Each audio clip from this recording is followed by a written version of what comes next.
The massive winged beast circles over the castle. A warrior on the wall yells at it to just bring it on, while the narration points out that a real hunter isn't doing any of this for the fame or the praise, because he just blends into the background and stays quiet waiting for that one perfect moment to strike. The dragon opens its mouth wide, ready to wreck everything in its path, but then this guy Mado steps up, calling the beast the Wyvern King and bragging about how he's finally taking it down today.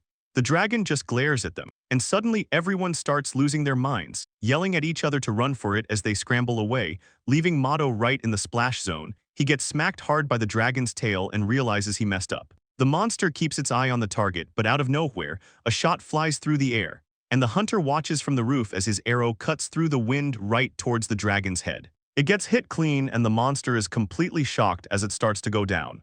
The archer finally shows his face. It turns out his name is Gamma Snipe, and while Mado is back there completely losing it, Gamma explains that he's actually the main archer for an S-rank party called Twilight Dragon. He moves like a blur, finishing off the Wyvern King and making sure the monster stays down for good. The rest of the party starts relaxing, with some of them bragging about their leader while the narration mentions how these guys were top students who became famous overnight. But back at the tavern, the blonde leader is just staring at Gamma with a look that says he's definitely not happy. He leans in over his drink and tells Gamma that they really need to have a talk about how things went down during the fight. Gamma just smiles and tells him not to sweat it, saying it's only natural to step up and save the team when they're in trouble. But the leader doesn't care and just tells him right there that he's fired, leaving Gamma wondering if he heard that right. He makes it even clearer, yelling that Gamma is officially banished from the S-rank party Twilight Dragon right now. Gamma can't believe it and asks how that even makes sense after he saved them, demanding a real reason for getting kicked out. Mard drops the act and just says it straight: Gamma is getting fired because he stood out more than the leader. And Gamma is just standing there in total shock, while Mard goes on a rant about how a hunter is only supposed to stay in the back and kill the weak monsters. He looks up at Gamma from the table, reminding him that he specifically told the team he was the one who would handle the boss.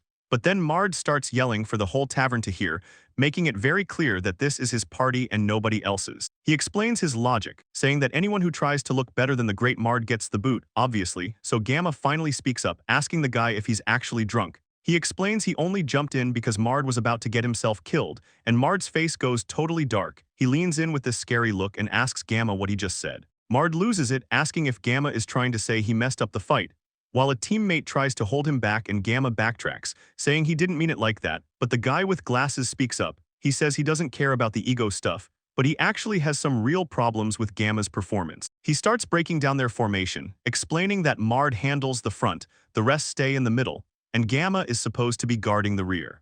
The guy with glasses keeps pushing, asking if it doesn't seem totally unfair since the back is physically the easiest spot to be. And he adjusts his glasses while mentioning how unreasonable it is that everyone gets the same pay despite Gamma having the easy job. Their teammate in the hood looks pretty conflicted, but she eventually gives in and admits he makes a fair point. So the glasses guy gets even harsher, telling Gamma the only reason they even let him join was because the headmaster asked them to. He reminds Gamma that the old man died of old age the other day, so they don't owe him anything anymore. Then he just tells Gamma to get lost. Gamma is standing there looking completely stunned, barely able to even repeat the word obligation back at them. The mage guy just doubles down, saying they were the ones doing Gamma a favor by looking after a country bumpkin like him, and Mard totally agrees. Mard looks him right in the eyes and says he refuses to be in a party with someone who just slacks off and steals all the credit for the work. Gamma looks down, trying to keep his cool while explaining that even if a hunter's job isn't flashy, it still matters. And he insists he's been doing his part this whole time by shooting down all the small monsters swarming them from a distance. Mard gets right in his face, yelling that at this point he's starting to doubt if any of what Gamma is saying is even true, and he doubles down by shouting that he can get by just fine without any of Gamma's help. Gamma just looks at him, totally shocked, and asks if he's seriously saying all that. He looks down with this expression like he's finally just done with the whole situation. As he stands there in the middle of the tavern, Gamma realizes he never knew Mard was actually this stupid. He'd had his suspicions for a while, but seeing it play out like this confirms everything. And even though Mard is a total moron, Gamma realizes he didn't actually mind hanging out with him that much. Gamma finally just gives up and tells Mard he gets it, wishing him a long life before turning his back on them for good. Under the night moon, he thinks about how a real hunter doesn't move just to get praised. They wait in silence for the perfect shot, which is just a classic saying from his people back in the Snibe clan. Gamma stands there for a second looking pretty down, just taking in everything that just went down with his old party, He thinks back to that old clan saying about waiting for the right moment and realizes he's still got a lot to learn. The sun hangs high over the city towers the next morning, but things aren't looking great for him walking through the busy streets. He lets out a big sigh and starts stressing about where his next paycheck is coming from. He reminds himself the only reason he was even in Twilight Dragon was because the headmaster scouted him, and now that the old man is gone, he's basically got no friends left in the country. The worst part is if he doesn't find work fast, he won't be able to pay for his sick sister's medicine anymore. Meanwhile, the rest of the town is buzzing with life as people crowd the marketplace. One guy asks his buddy if he heard the rumors about Twilight Dragon taking out the Wyvern King with just one shot. His friend can't believe it since nobody else could even touch that lizard monster, and he's dying to know how they did it. But as they're talking, a girl in a uniform steps up and tells them she's got a question. The girl in the uniform waves goodbye to the locals, while the hooded girl thanks them for the info. But as they walk away, the girl in the uniform sighs about having no luck and notes how long it's been since the guy was exiled. Looking pretty determined, the hooded girl decides it's time for them to head back to the Empire, and tells her partner she'll put in another official search request once they get home, so they head for their carriage, where someone inside a local shop sounds completely blindsided by some bad news. Turns out it's Gamma, who's standing at a counter trying to understand why the shopkeeper won't take his stuff like usual. The guy behind the counter looks away and tells Gamma he just can't buy any more materials from him, no matter what. Walking through the crowded market, Gamma realizes Mard has been leaning on every shop in town to make sure he can't make a living, and since a regular job is definitely off the table too, he figures his only move left is to get out of the country entirely. Right next to the kingdom is the Magica's Empire, a place famous for being a meritocracy, but Gamma knows he doesn't have any connections in the other spots like the Beastman Nation or the Desert Elf Country. He lets a guy at the docks know they're heading out, grabbing his gear and hopping into the back of a wagon, figuring anything is better than staying in this country. The carriages move along the mountain pass while Gamma looks back one last time, when suddenly his spirit bird Fenio reacts to something nearby. It's an arrow-dwelling firebird he uses to track monsters, and he finds it pretty weird since the security around this border is usually way too tight for monsters to show up. A bright flash of energy streaks across the sky right over the trail, and Gamma focuses for a second before realizing the target isn't even his carriage. Looking way off into the distance, he sees another carriage that's about to be attacked. Inside the carriage, Mabel wonders where everyone went, but Gamma's sister tells her to just be patient while they look. Mabel suddenly freezes up, looking like she noticed something weird outside. She mentions hearing a strange noise, just as the scaly leg of a creature hits the ground nearby, and then a whole pack of lizard monsters comes charging out of nowhere. Mabel is totally shocked as Gamma's sister yells out that there are way too many of them to handle, but she looks over at Mabel and tells her not to worry about it. Out on the road, the monsters have the carriages completely surrounded, and the guard feels bad about letting them get this close to town, thinking to himself that even if he uses his magic to summon a bunch of Earth soldiers, he still isn't sure if he can actually protect everyone from a swarm this big. The monsters lunge forward with their mouths wide open, and the guard just loses it and starts screaming. Gamma activates his Hawk Eye skill, which links his vision to a magical eye floating high above his head for a perfect view of the entire area. He spots the venomous monsters closing in and realizes a normal adventurer would be dead if they got surrounded by a pack like that. He tells the driver to let him off right there, and the guy thinks he's crazy for wanting to jump out in the middle of nowhere. But Gamma just gets into position by the road and draws his bow back with everything he's got, shouting for the attack to go as he locks onto every single target at once. A massive wave of light streaks across the sky like a meteor shower, heading straight for the monsters surrounding the carriages. This is his Star Arrow, a move that looks pretty but packs enough power to tear through heavy siege weapons, and it absolutely wrecks the pack, leaving nothing but smoke and dead monsters on the road while the carriages keep moving like nothing happened. Inside the carriage, someone is watching the whole thing and can barely believe how amazing it was. Mabel looks out the window in total shock, wondering how he managed to wipe out that many enemies in just a second.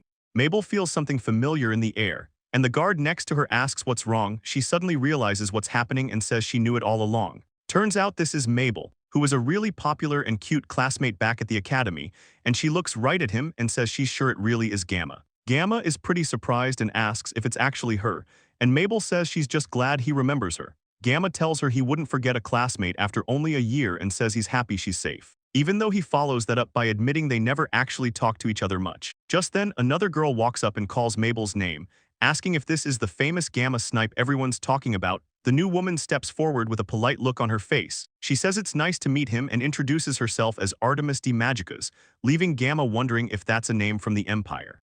Gamma is completely losing his mind over the news, saying there's no way he's standing in front of a princess. Artemis clears things up, explaining that Mabel is actually the 8th Imperial Princess, and she's the one serving as her bodyguard, which makes sense since Artemis mentions her family has served the Magica's house for generations. Gamma is just taking it all in, finally realizing that Mabel was a high-class lady the whole time they were in school. Artemis keeps talking and gets honest about the situation back home, admitting that their country is seriously lacking when it comes to skilled marksmen. Because of that, she tells him she's heard plenty of stories about him from Mabel. She thinks his skills are exactly what they need and says he'd be a perfect fit for their army, but when she tells him she's actually there to scout him, Gamma is just confused. He stands there wondering if she's actually talking about him, so Artemis explains that she's been looking for him for a while. She mentions how she tried to find him before but heard he had already quit the Twilight Dragons, and even though she knows it's pretty sudden, she asks him if he'd be willing to think about the offer. Gamma's eyes go wide as the realization hits him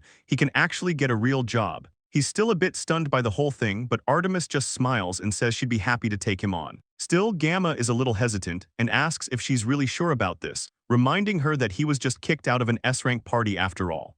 Gamma is worried about being a burden and asks if this will cause her any trouble, but Artemis just smiles and says she doesn't mind, especially since she saw his skills firsthand. She reminds him that his archery is what saved everyone and points out how there isn't a single scratch on the carriage or the driver. Even the guard nearby chimes in while tending to the horses, telling Gamma it's pretty obvious he's the real deal. Gamma takes a second to process everything. He stays quiet for a moment before finally deciding that if the princess is this insistent on it, he can't really say no. Artemis looks relieved and says she accepts with pleasure, making it clear that they officially have a deal. Right after that, Mabel starts acting all formal and calls him Lady Gamma, which catches him off guard. Artemis tells him to drop the formalities and just call her by her name, which makes Mabel laugh a bit as she explains that this is just the kind of person the princess is. Still, Mabel checks in one last time to make sure he's okay with it. Gamma looks at the princess and says that her personality is exactly why he's agreeing to do it, so he starts to feel a bit shy but manages to tell her it's nice to meet her. He finally addresses her as Artemis, and she just gives him a big happy smile and tells him yes, looking forward to everything ahead. Gamma watches Artemis and Mabel celebrate, thinking to himself that he just wants to do his best for people who actually want him around. The princess notices he's spacing out and calls his name, reaching out to ask what's got him so lost in thought. Mabel leans in with a huge, happy smile, which catches Gamma totally off guard and makes him jump back a bit. She quickly apologizes for being so intense, but Gamma is already flustered. He tells her to take it easy since he's just a hunter. The scene shifts to a massive building in the city later that night, where a soldier calls out to his captain. A woman with a long ponytail stands by the window, mentioning she just finished looking over the resume Mabel sent her. She holds the file in her hand and points out that the kid has some serious talent. But that's not even the main thing. She's pretty sure he's the one who took down the Wyvern King. Her subordinate agrees, saying the details are hard to believe, and asks if she's talking about Gamma's hometown. It turns out he's from a frontier land so dangerous and empty that most people gave up on even trying to live there. Gamma comes from a place that's basically a demon realm somewhere way beyond what most people can even imagine, where the mosquitoes can bite through iron and birds fly faster than lightning, while monsters kill each other just to survive. It's a total wasteland of despair, where even the top S-rank adventurers usually end up dead, so the captain realizes why Gamma's grades at the Royal Academy looked the way they did. She figures a normal school isn't even capable of measuring someone with that kind of crazy skill level. It makes sense to her that if he actually survived a hellhole like that, his abilities would be completely off the charts. His file even shows a range stat of 999, which is basically impossible, but Gamma isn't thinking about any of that right now as he travels along with Artemis. And as the massive city finally appears on the horizon, he asks if that's the imperial capital of Carter. Artemis just smiles at him and asks if he thinks it's a beautiful place to be. Artemis looks out at the capital and mentions that it's actually pretty small compared to Datami, but a magic device scans the carriage as the gate guard checks the reading. The guard tells them they're clear to go, which surprises Gamma since he didn't even see an inspection, but the guard explains they use a magic tool called a detector to keep things moving. Gamma repeats the words magic tool, clearly not used to seeing technology used like this in his everyday life. Artemis explains that while their history is short compared to the Get Kingdom, they take a lot of pride in having tech and military power that can actually compete with them. The carriage rolls past huge stone buildings reaching high into the sky, and Artemis notices Gamma staring, So she explains they have to build vertically because land is so hard to find, then asks him if he thinks the style is unique. Gamma is impressed by how smooth the ride is on these solid roads. He really likes how everything feels organized and functional. Artemis and Mabel both give him a warm look as Artemis officially welcomes him to her home country, and she tells him that next she's going to introduce him to the captain of her own private unit, known as the Walnut Squad.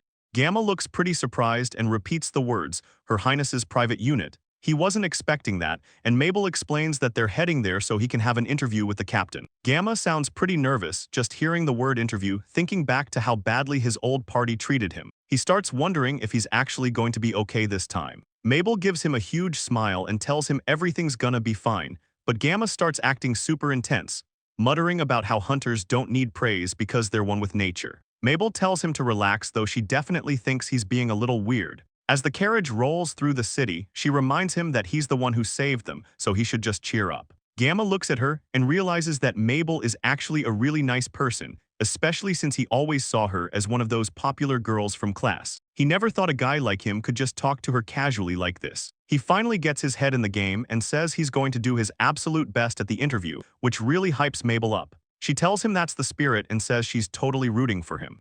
The carriage keeps rolling through the massive stone city, passing through streets that actually stretch deep underground, and they eventually pull up to the Walnut Squad's main guard station. Mabel leads Gamma inside and up to a balcony, where she shouts out to the captain that she's finally brought Gamma along. A voice comes from a big chair behind a desk, with the guy introducing himself as Malik, the leader of the squad. He tells Gamma that Mabel's been talking him up quite a bit, and that he's really looking forward to seeing what the kid can do.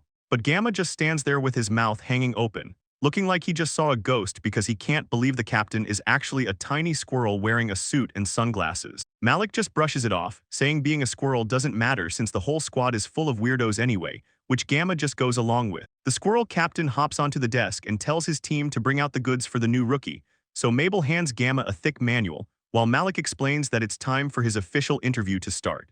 The girl standing there is Charlotte, a serious-looking officer with a ponytail and glasses who introduces herself as Charlotte Oswell. She thanks him and says it's nice to finally meet him, and adds that it's going to be a real pleasure working together on the squad. Malik hops in to explain that she's the vice captain and also works as his personal aide, but then the squirrel starts acting like a total creep, telling Charlotte he's sorry but her assets just caught his eye. Charlotte doesn't miss a beat and grabs him, squeezing the life out of him while Malik screams that his insides are about to pop out. Watching the chaos, Mabel tells Gamma to take care of himself, though she's clearly worried if this workplace is even safe, and she laughs a bit, mentioning to Master Gamma that he at least looks a lot less nervous than before. Malik just grunts while hanging upside down by his tail, making Gamma realize that even if they're a military unit, this casual vibe is actually pretty nice. He starts to wonder if the captain was just acting out to help him feel at home, but eventually decides the guy is probably just way too laid back.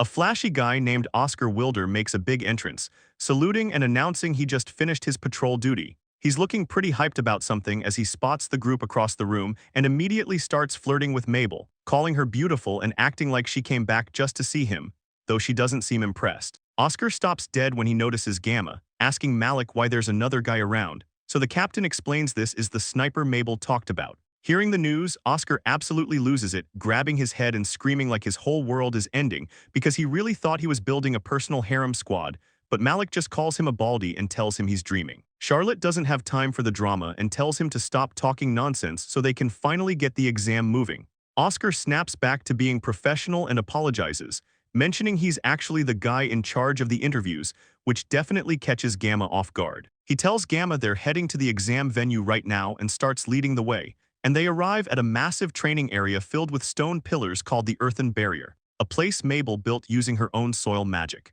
Up in the stands, Mabel waves and tells Gamma to just relax, while Charlotte starts explaining that the rules for this exam are actually pretty simple, and shows him the arena where a massive stone-looking monster is waiting for him to make a move. Oscar's voice comes over the area telling Gamma he has 10 minutes to destroy this ice giant Charlotte made. But there's a catch. He's not allowed to use any skills, magic, or even his bow, which makes things way harder, especially since the giant is starting its attack and Oscar warns him that if he gets hit even one time, his magic shield will break and he'll fail instantly. Gamma locks in and gets ready to move as Oscar shouts for the exam to officially start. Watching from the side, Oscar is just smirking to himself while holding his handgun, feeling pretty good about the situation and thinking about how bows are totally old news now that everyone in the Empire is obsessed with guns, especially since he personally wrecked this same giant in a minute with just a barrage of bullets. He's got a look on his face like he's already won, convinced there is no way Gamma can take this thing down with more style than he did.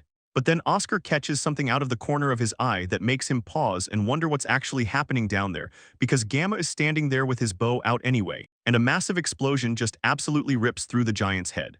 Oscar is completely caught off guard by the sudden explosion. He can't even process what happened before realizing Gamma actually landed the hit. Charlotte looks on with a serious expression, asking if the others even managed to catch that movement because it was almost too fast to see. Gamma found the tiny core hidden deep inside all that magical ice and destroyed it with a single arrow. Malik speaks up from the sidelines, asking the girls if they seriously forgot where a guy like Gamma originally came from. Turns out, surviving in the demon realm makes firing multiple high-powered shots feel like nothing. Gamma's just relieved his basic bow didn't break from the pressure. The massive ice giant's head completely shatters into pieces while Gamma stays focused on the field. But things are about to get weird. Gamma looks over and sees Oscar staring back with a smug, unsettling smile that clearly means he isn't ready to admit defeat yet. He claims that Gamma's insane shot was probably just a fluke. Oscar pulls out his handgun and points it right at Gamma, declaring that they're settling this with a duel where the loser has to live in a toilet. Artemis yells for him to cut it out since the test is clearly over, but Charlotte figures Oscar's just too embarrassed to let it go without a fight. Charlotte tells Mabel to relax since her ice shield is protecting the area, but she thinks the fight will end once Oscar's own shield gets smashed. Gamma stays calm behind a stone pillar while Oscar slams a fresh mag into his silver handgun. The sound of the metal clicking into place fills the air. Gamma notices the pattern and realizes Oscar has to reload every 20 shots. With that figured out, he moves in fast. Oscar completely loses his cool and pulls out a second gun, yelling that Gamma actually forced him to use both weapons at once. But Gamma doesn't back off and keeps closing the distance until he's right in Oscar's face, holding his bow like a club. He swings the bow, and it slams right into Oscar's gun with a loud crack. The two of them are locked in a struggle, causing the remaining ice magic to explode into thousands of tiny shards that fly all over the battlefield. Artemis watches the scene in shock, realizing the collision was so intense it completely shattered the protective shields on both sides. Mabel freaks out and says they need to call the whole thing off, especially since Malik mentions that hunters like Gamma aren't supposed to be good at fighting up close, but Charlotte just tells her to look. Gamma looks back and asks if hand-to-hand is actually allowed, while Malik sees that both guys are just getting warmed up for a real fight. Oscar flashes a cocky grin while leveling his handgun. He asks Gamma if he's doing a good job mixing in some gunplay. The two of them turn into a complete blur, moving so fast across the field that it looks like a dozen people are fighting at once. Gamma realizes he's in a bad spot. Oscar is staying right on top of him, leaving absolutely no room to pull back and draw his bow. Watching from the sidelines, Charlotte admits that even if Oscar is an idiot, he's still the top martial artist in the Empire. It's wild to see him having this much trouble. Mabel thinks Gamma is incredible for dodging every shot, but Malik stays grounded. He admits the kid has skills, but he sees something coming. It looks like Oscar is just firing at random. In reality, he's cutting off every escape route and aiming close enough to destroy Gamma's hearing. Without letting up for a second, Oscar follows the bullets with a massive kick to keep Gamma on the defensive, ensuring that Gamma has to make a move fast. He finds a tiny gap and launches himself high into the air to get away from the pressure. Oscar keeps his eyes locked on him as Gamma pulls off a smooth flip in midair, landing safely behind a pile of broken stone walls. Looking at the spot where the hunter vanished, Oscar asks if they're playing hide-and-seek now.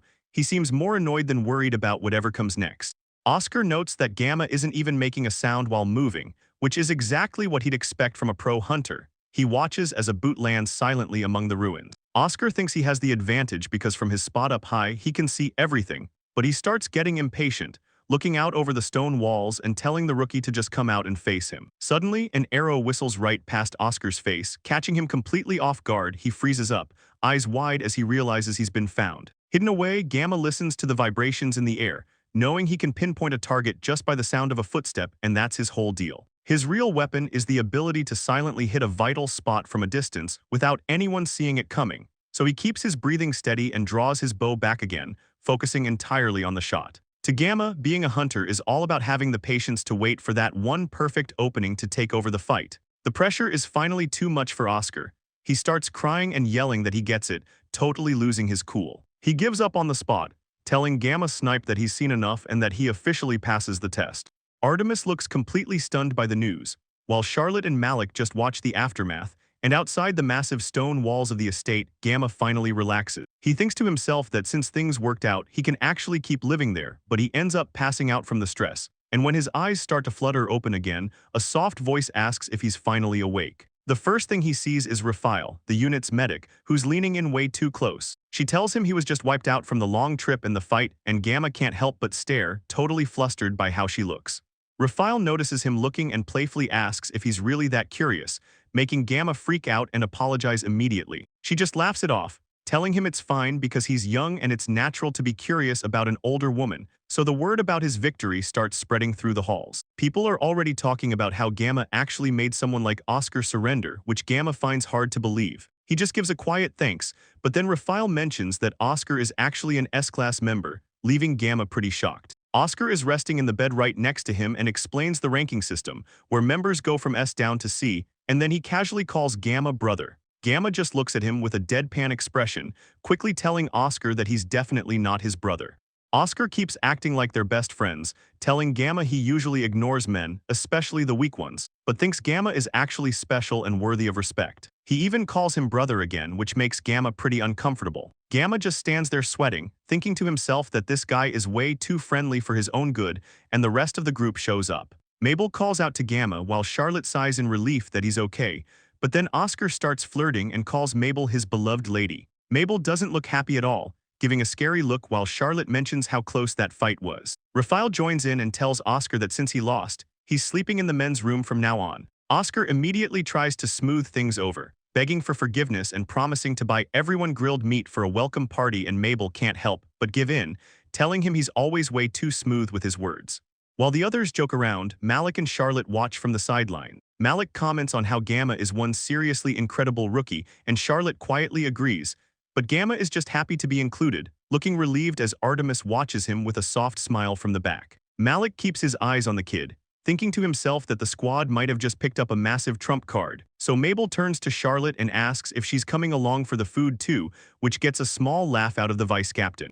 Malik tells Charlotte that of course she's coming along, but Mabel chimes in saying she really needs to go get changed first. And Artemis watches them with a smile while Gamma looks at his new group, thinking about how he finally found comrades who accept him for who he is. It feels like he's finally found a place to belong, though Mabel immediately ruins the vibe by asking if he's gonna help her clean the toilets when they get back. Gamma tells her there is absolutely no way he's doing that, which just makes Mabel tell him not to be so cold, but the focus shifts away from the group and over to the massive spires of the royal palace. Inside the throne room, the king asks Artemis how their new recruit is working out, and Artemis can't help but smile at the mention of Gamma Snipes. She tells him that during the exam, the kid didn't just take down the ice giant, but he also pinned Oscar in an instant, proving his strength is definitely the real deal. The king looks pretty impressed, saying it sounds like they can actually count on her and the new guy. However, his tone shifts as he mentions they've been getting some worrying reports from the fairy realm lately about those things being spotted. Artemis stands there in the palace and tells the king she wants her Walnut squad to start getting ready for combat as well. And the king says he's really looking forward to seeing what their new guy can do, while Artemis just agrees with him. She looks right at him and calls him father, showing that their connection is way deeper than just a knight and her ruler. Moving on to the city, Mard is looking over a new mission and notes that it's a request to go hunt down some volcanic turtle. So the guild master sitting across from him confirms that's the job, explaining they got word the thing was spotted in the forest right by the capital. Mard gets all arrogant and gets in the guy's face, telling the guildmaster he better start referring to him as Lord Mard from now on. The guildmaster tells him to stop interrupting since this is an emergency from the kingdom, but Mard just brags about them being S-rank, and he tells the old guy they don't take orders from anyone who doesn't show them proper respect, asking his team to back him up on that. The Glasses Mage chimed in to tell the guildmaster he shouldn't be making Mard angry, especially since the king is hosting a massive party tomorrow. The guildmaster realizes that a party like that means big names from every single country are going to be hanging out in the capital.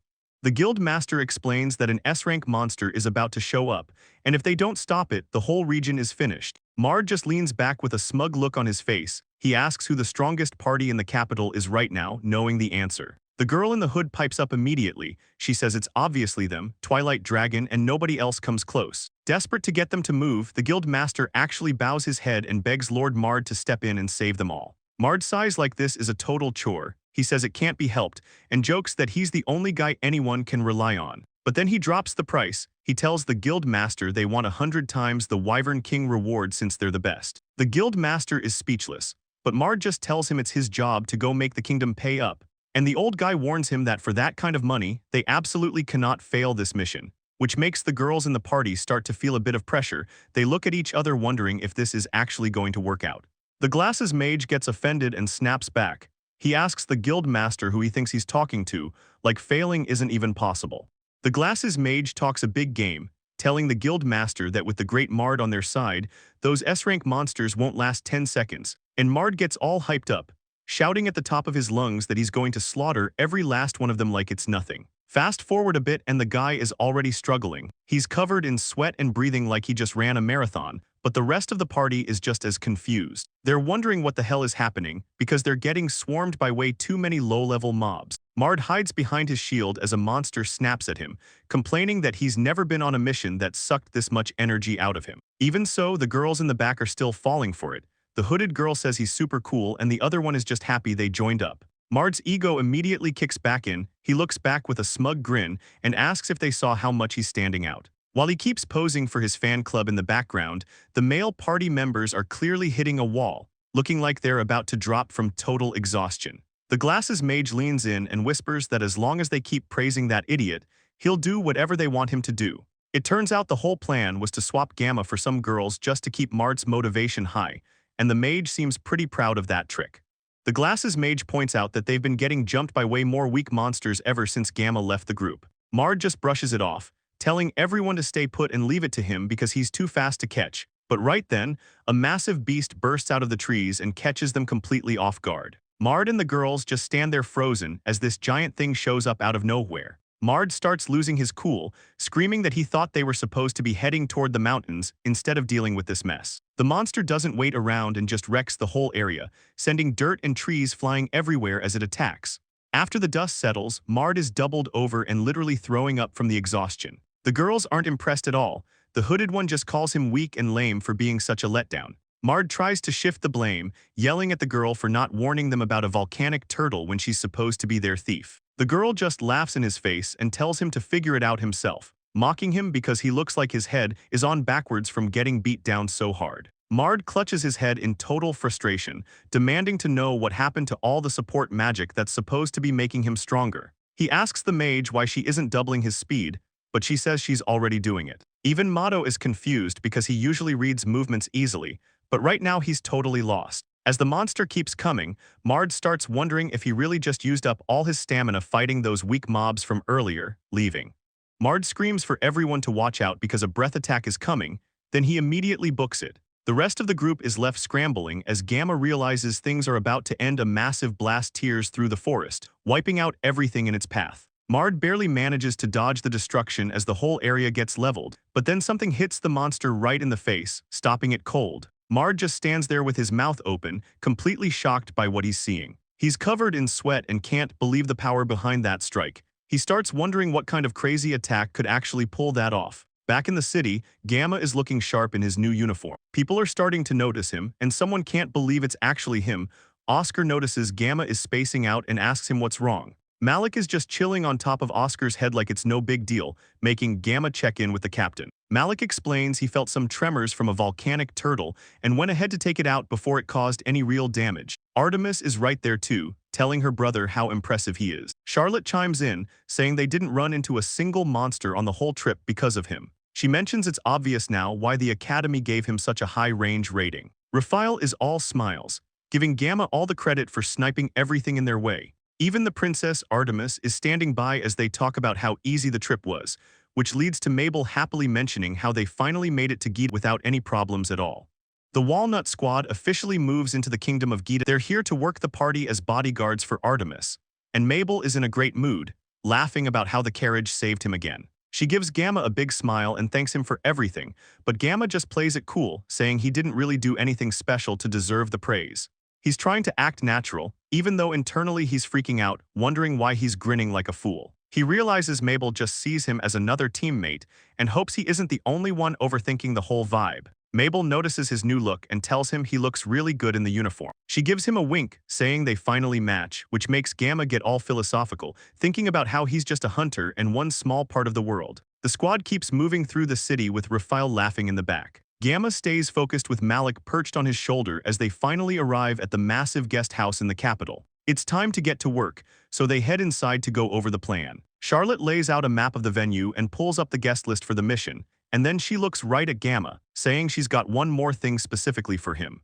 Gamma looks at the small device and asks if it's an earring, so Malik explains it's actually a magic tool for communication. It's designed so the squad can talk to each other no matter where they are in the venue, and Gamma gets a bit worried, asking if it's really okay for him to take something that looks so expensive. Malik just tells him he made this one specifically by hand, so Gamma should feel free to talk him up. Gamma can't believe it and asks if the captain actually made the thing himself. Raphael is just standing there with a smile while she explains that Malik is a legit magic tool artificer. She jokes that he isn't just some perverted squirrel, even though Malik keeps it professional, explaining that an artificer is someone who can enchant items with all kinds of magic. Gamma realizes that being able to make stuff this useful means the captain is definitely something special, but honestly, he's thinking the fact that a squirrel can talk at all already makes him pretty unique. Raphael just keeps holding the captain close while Gamma shifts the focus back to the job. He calls out to Charlotte and asks her about where everyone is supposed to be standing for the mission. Oscar starts complaining immediately, wondering why he has to pull perimeter guard duty with his brother. He tries to argue that a male-female pair would look way better, but Charlotte just shuts him down, saying his real motives are totally obvious. Moving on, Charlotte explains that while Gamma's Hawkeye skill is perfect for watching the outside, there's a catch. The guests of honor requested that no weapons be allowed inside the party venue, which means if anyone suspicious shows up inside, Gamma and the others are the only ones who can take them down using just their bare hands. Artemis admits that since things are the way they are, there isn't much they can do about it, so Gamma asks if the outside security is actually going to be okay. Charlotte clears that up fast, explaining that the garden is going to be covered by her golems along with Mabel's. Basically, the two of them are going to be the ones watching over the entire castle garden area, making sure Raphael takes the job of being the personal escort for Artemis. Artemis just laughs it off and says she's counting on her, and the two of them look completely different in their fancy party dresses, almost like they actually belong at a high-end event like this. The ballroom is packed with nobles and important people talking under the massive chandeliers, but Gamma is strictly on duty in his formal uniform. Malik sits on his shoulder and asks him how the vibe inside the party is looking, so Malik listens as Gamma reports that he hasn't spotted anyone acting weird or suspicious yet. Everything seems totally normal until Gamma freezes when he hears someone nearby call out a name that sounds a lot like his, and then a woman in a fancy dress spots him and loses it, asking if it's really Lord Gamma standing right there in front of her. Turns out the woman is actually Princess Hestia, and she seems pretty happy to see him. Malik starts losing his mind on Gamma's shoulder, yelling that she's the first princess of Get and demanding to know how they even know each other. Gamma tries to play it down, saying he just helped her out once a long time ago and they've only actually met that one time, but Hestia tells him to relax and says she's been thinking about him for years, which catches Gamma totally off guard. She explains that she heard a report from his old party saying he went missing and she's been worried sick, but Gamma clears the air immediately. He tells her he didn't go missing at all. He actually got kicked out of the group. Hestia takes a second to process that and admits she knew something felt fishy, so she was already planning to look into it. She figures if they lied about him, their report about killing the volcanic turtle is probably a lie too, making her admit that even her guards didn't think Twilight Dragon could handle a beast like that without Gamma there to carry them. Gamma just smiles and tells her not to worry about that part, because he already took care of that monster himself before leaving.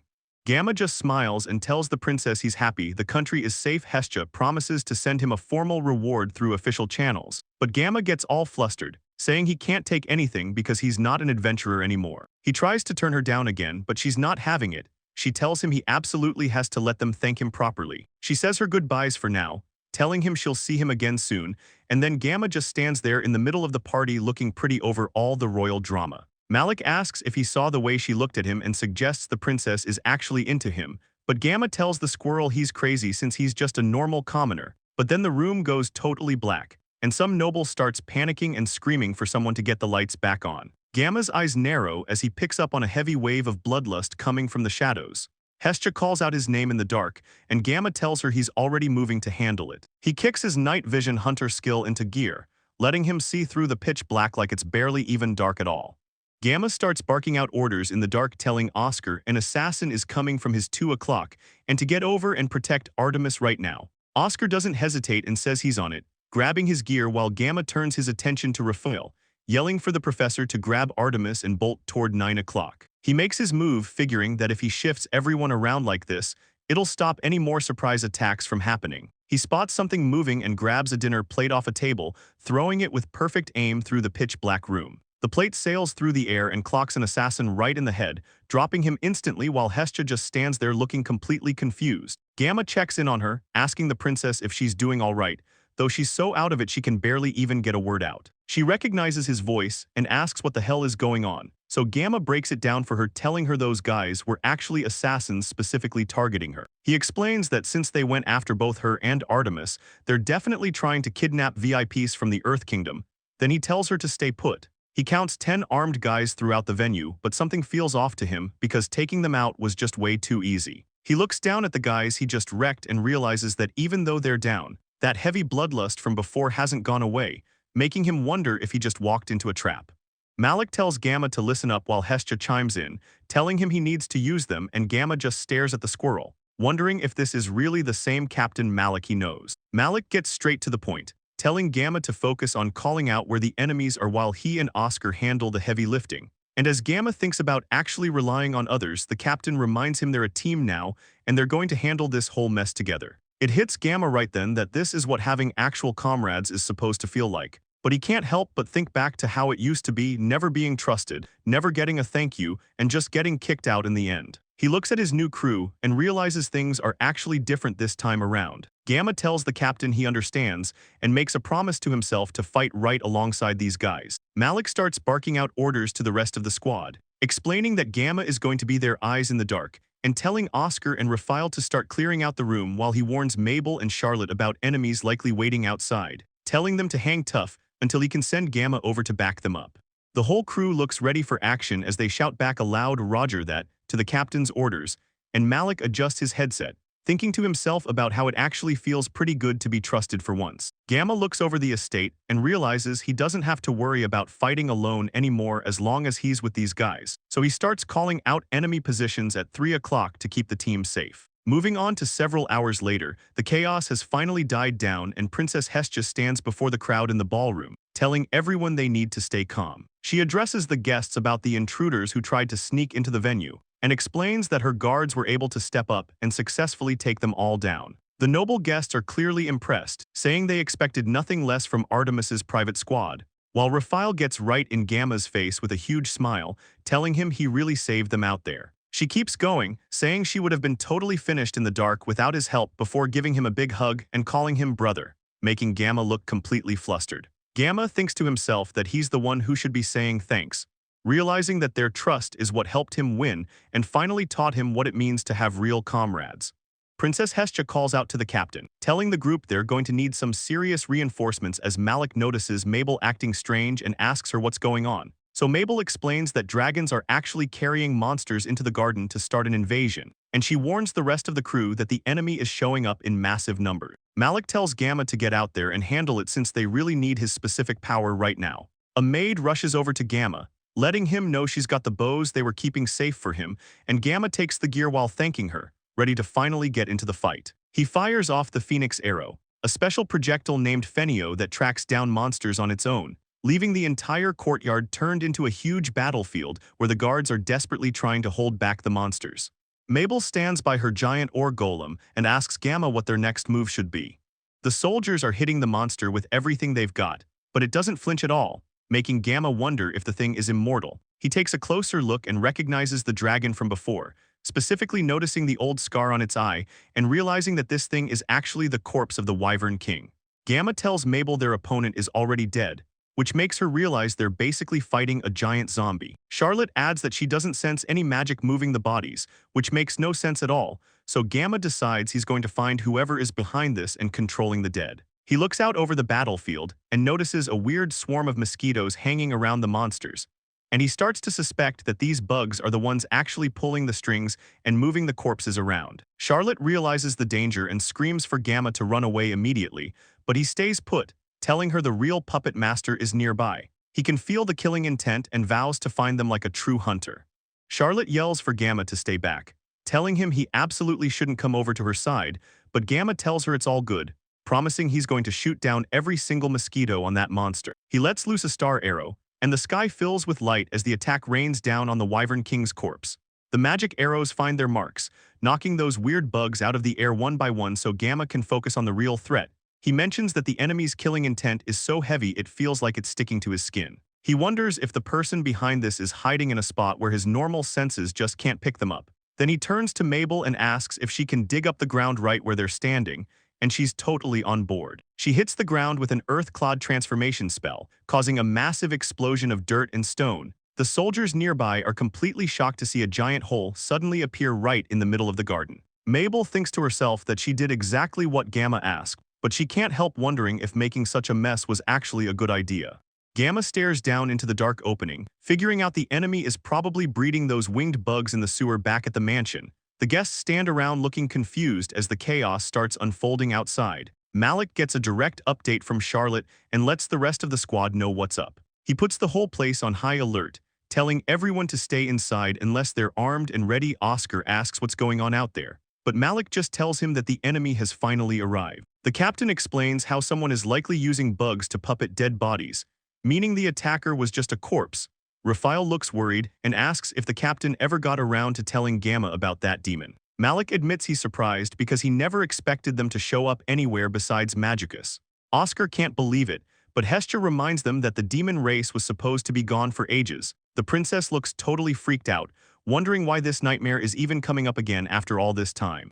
History says the hero god wiped out the demon king 2,000 years ago. The legend says the hero was just a young guy from Gita, and Malik remembers hearing that story before. It's a legend that literally every person in Gita grows up knowing. The captain hops off Raphael's head and tells her he's heading out to give Gamma some backup. Charlotte turns to Oscar and asks if he brought that prototype with him, and he tells her she can count on him. He lets her know the gear is already loaded in the carriage outside, so they decide to head out and grab it immediately. The squad moves through the rubble of the courtyard, rushing toward the exit while they spot something weird in the wreckage. A strange, skinny creature stands there, making them wonder what they're even looking at.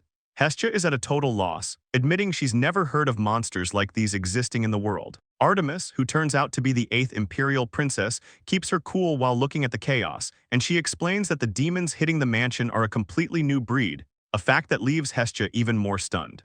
Artemis confirms the situation, explaining that a completely new species of demon first showed up in the Empire about 10 years back. It was this massive insect with a body that looked like it was made of solid steel, and its wings were even weirder, glowing like they were made out of tiny particles of light. The craziest part was that they actually spoke the human language, using it to give themselves a name. They called themselves the Demon Insect Race, a title that fits the terrifying sight of them standing over the ruins of the city. Back in the present, one of the massive creatures looks down at Gamma and the others, calling them foolish, inferior creatures while it demands they hand over the ruler of the land alive, a threat backed by the massive swarm of smaller bugs filling the sky. Gamma watches as the demon tells them to do it right now, and it warns that if they don't listen, the swarm known as Buzz is going to devour every single one of them. With the threat made, the swarm starts diving down toward the ground like a cloud of needles.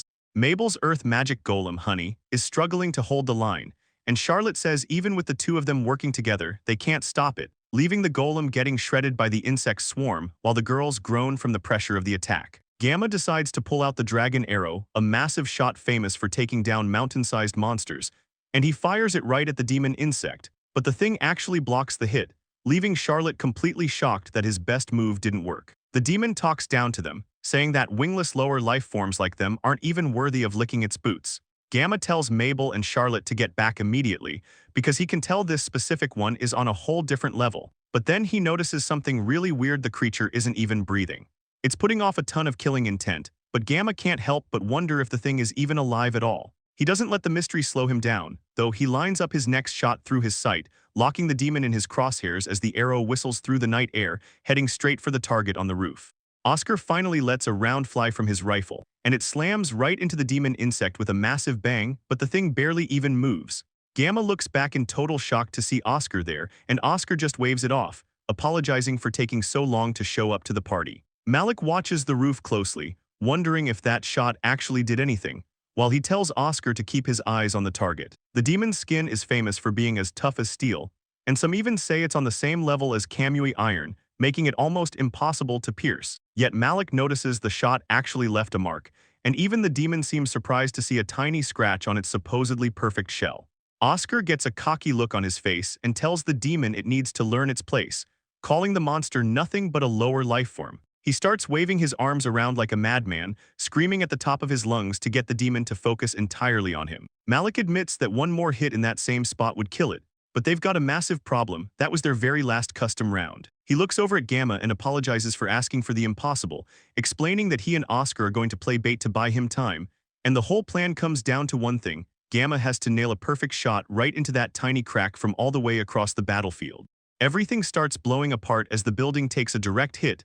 Someone nearby screams out for the captain while rubble flies everywhere, and Mabel looks completely wiped out, rubbing her head like she's seeing stars. Charlotte just sighs at her, telling the girl she needs to stop being so reckless before looking up at the massive ice barrier she just threw out. She says she's just relieved she was close enough to get that shield up before the whole place came down, but Malik is already looking through the scope, getting the next move ready. He tells Oscar he's done with the waiting. He'd way rather be out there playing tag with the enemy than hiding, so he launches himself into the air, screaming out his super knuckle attack. He's moving so fast he's basically a blur, hitting the monster with everything he's got, yet the demon insect doesn't even seem bothered, mockingly asking if they really thought a move like that would actually work. That's when the order comes through for Gamma to finally go, and Charlotte looks on with total disgust, comparing the swarm of monsters to the gross bugs you'd find crawling around in a sewer. She calls out to Mabel, who's already on it.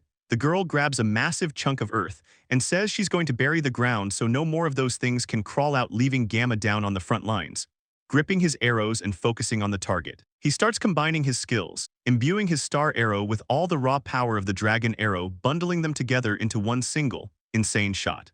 Gamma tightens his grip as his energy starts to glow. He says he's going to turn everything into a single arrow of light and aims straight for the sky. He makes it clear that anyone who threatens his friends is done for. He's going to hunt them all down until he's standing alone in the middle of the wreckage, perfectly centered and ready for the kill. The arrow of light finally lets loose, tearing through the air with so much power it lights up the whole area. Mabel, Charlotte, and Malik can only watch in silence. They look completely stunned by the sheer scale of the attack. The blast hits the giant insect head-on, throwing the massive creature back and smashing it into the debris.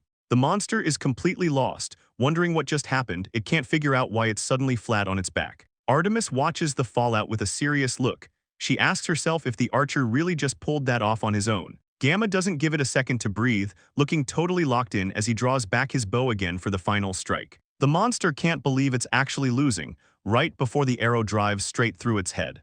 Inside the monster's head, the pilot is completely losing it, thinking about how it's actually getting overwhelmed by just one guy and how it would be a total disgrace to its whole clan to lose here. The pilot is trapped in the cockpit, realizing that if this unit actually gets destroyed, it's pretty much game over, because failing means its own demon insect king is going to be the one to kill it for being weak. On the ground, Gamma looks totally calm. He says he's already gathered enough data from this fight, like the weight of the armor and the speed it moves, so he's already guessed the monster's next move. He knows it's going to use its wings to try and pull a fast one by escaping into the sky, and just like he thought, the monster takes off. Malik watches it go and yells out, asking if the coward is really trying to run away, but Gamma isn't worried at all. He stares up at the sky, thinking about how he's already seen through every single trick the enemy has. He makes a promise right then: no matter how far those demon insects run, he's going to hunt them all down with the teammates he actually trusts. A massive beam of light tears through the air and completely wrecks the monster, as Gamma finishes by shouting his name and declaring he's part of the Walnut squad.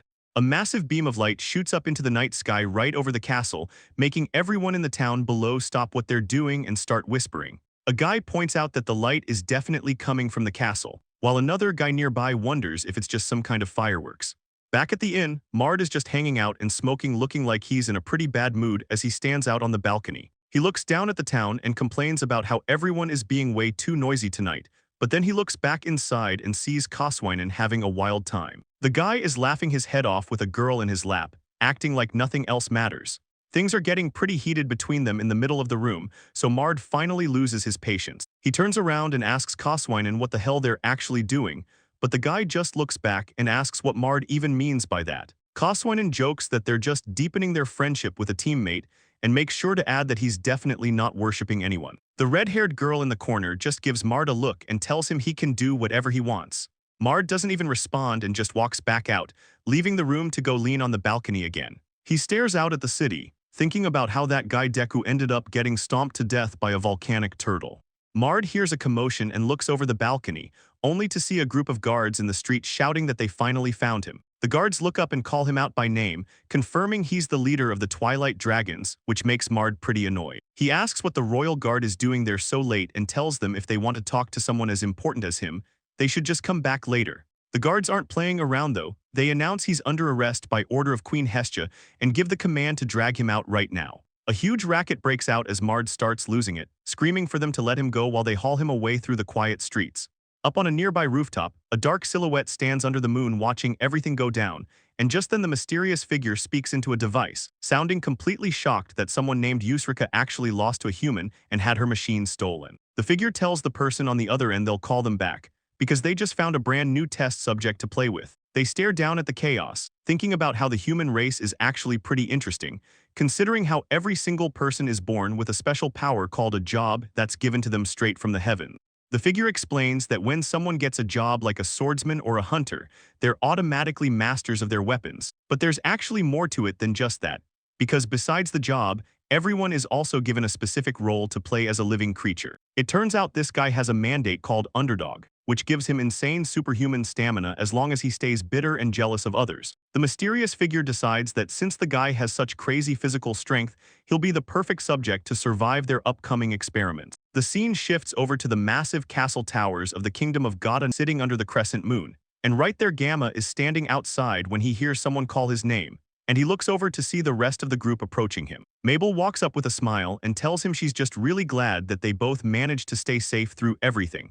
Malik the squirrel shows up next to Oscar and gives them some props, telling the two of them they did a great job out there. Raphael suddenly pops into the conversation, casually asking for a refill while she checks in on everyone, and then she gets right in Mabel's face to ask if anything unusual happened, making the poor girl jump as Raphael admits she was actually pretty worried about her.